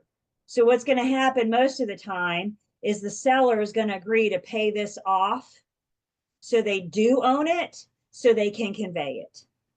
Listing agents, these are questions that we need to ask. As we're going through the property with the seller, we got to ask some questions. Do you lease anything that you don't yet own? Well, I have this water heater and I have about 5 payments left on it. Great. I need you to pay this off as part of your proceeds when you sell your house. I need you to pay this off so it's not an issue. It's not a thing. But we still have to make sure that the buyer knows in the contract that the seller doesn't own it yet. So with these, the creditor, again, the water heater guy, has filed this notice on public records down at the Register of Deeds. So everybody knows that you don't own this water heater. We're going to talk about the Register of Deeds, public records. All that's coming in Unit 10. So you have to have a credit. You have to have a lien or a credit on the property. And it's not like your credit card. Like this is an agreement straight with the guy that's providing the water heater. And if it's not yours, you can't convey it. The lender may not want to be involved. So again, listing agents, let's address this before we list it. Listing agents, this is why we're going through and we're going to talk about this process. But why we want to make sure when we're going through with the sellers that we ask questions. Do you have anything leased that's not yet owned? How are you going to address it? How are you going to take care of it?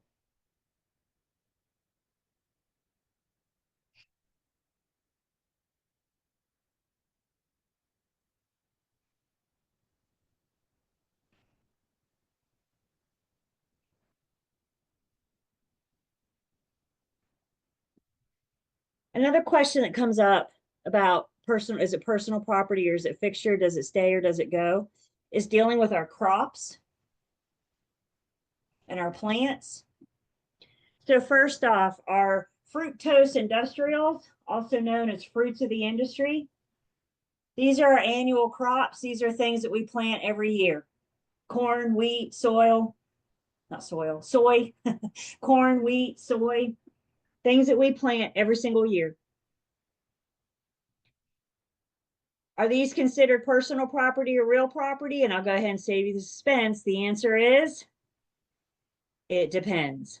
I told y'all it's my favorite answer. It depends. So when is it personal property and when is it real property? If the farm is for sale, then it is considered real property, which means the new owner, when they buy, they will have these crops. If it's for sale, it's considered real property. If it's for lease, if you're dealing with a tenant farmer, the crops are considered personal property, which means the tenant farmer plants them, the lease runs out, the tenant farmer moves, they are allowed access to come back on the property and harvest their crop. It's considered personal property. And y'all, all they're getting is their crop. They're getting the corn or the wheat. They can't plant a new crop. So it's real property if it's for sale. Crops are considered personal property if for lease, if we have a tenant farmer. And again, unless agreed otherwise, the landlord has to agree to allow the tenant farmer back on the property to harvest their crop.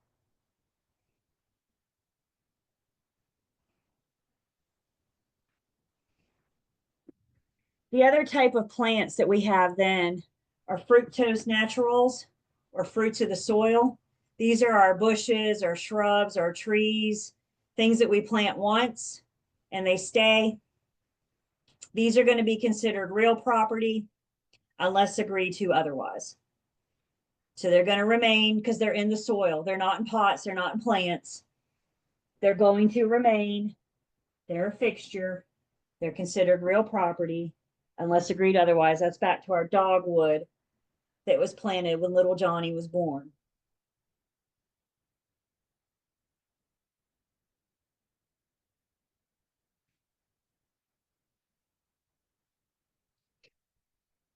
So when it comes to any fixture, any personal property, that is the question. Do I stay or do I go?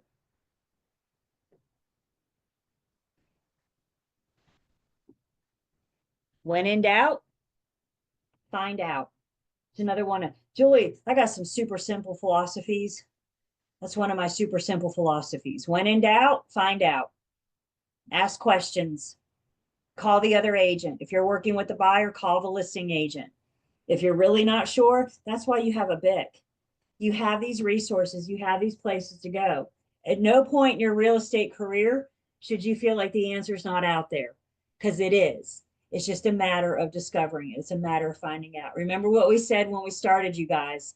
I'm a fact finder, which means I provide the information for them to make the informed decision, but I got to help them get that information. Buyers and sellers don't always know where to go. I don't always know where to go, but I got resources. I got tools to help me get there. I got a phone. I can text, email, call, right?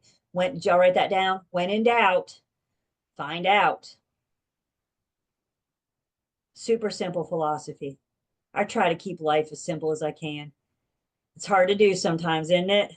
Sometimes it gets a little messy. Keep it simple. Keep it simple. What questions do I have?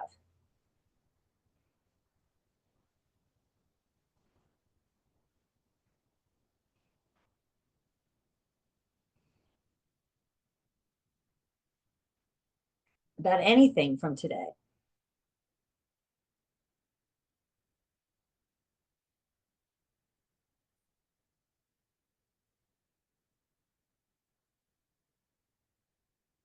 So I'm going to call it here for today. Don't go anywhere yet. Don't go anywhere just yet, but I am going to call it here for today. I hate to start a new section and then not be able to finish it. So Thursday, we start right at 9. Remember, I log on at like 8:45. You may not see me until 9, but I log on at 8:45. I encourage you guys to come on early because if Zoom has to update, it's not going to send you an email saying we're going to do an update at 8:50 on Thursday morning, right? They're just going to update when you try to log on. So I encourage you guys to at least get on. And if Zoom needs to do its thing, then you can let it do that before class starts at 9. On Thursday, I have Becky with Learn Test Pass coming to introduce herself. But in the meantime, you guys are welcome. Click on something. I promise you're not going to break it. So tool around, feel around in the program, click on something. And then we got Becky coming on Thursday to better introduce us to Learn Test Pass. And she's also going to be your resource for anything with Learn Test Pass. So on Thursday, we're going to keep going in Unit 2. So if you haven't looked ahead at Unit 2 yet, please do so. You've kind of been given another chance. And like I said, we're going to be there most of next week as well. So there's a lot going on in Unit 2. I encourage you guys to spend some time with Unit 2. And the last thing I have to say, look at us getting out 3 minutes early. The last thing I have to say is remember, you guys, you're going to get a lot of information. Some of you feel like you got a lot of information today. I'm telling you, this is day 1. So the information will keep coming. It's going to start avalanching on you. Please, please, please stay ahead. read ahead and review where we've been. Remember, I'm a resource. I don't ever want to hear from you guys. I'm sorry to bother you, because you're not, because this is what I do for a living. So bother me. This is what I want you guys to do. Never hesitate to reach out and let me know if I can help. But otherwise, I think that's all I have to say. So everybody stay safe tomorrow. We don't know what's going to happen yet, but just stay safe. Remember, I'm planning on having class unless you guys hear otherwise from me on Thursday. Fair enough? All right. Y'all have a good afternoon. Go get your milk and bread and beer, and we'll see you on Thursday. Thank you. Thank you.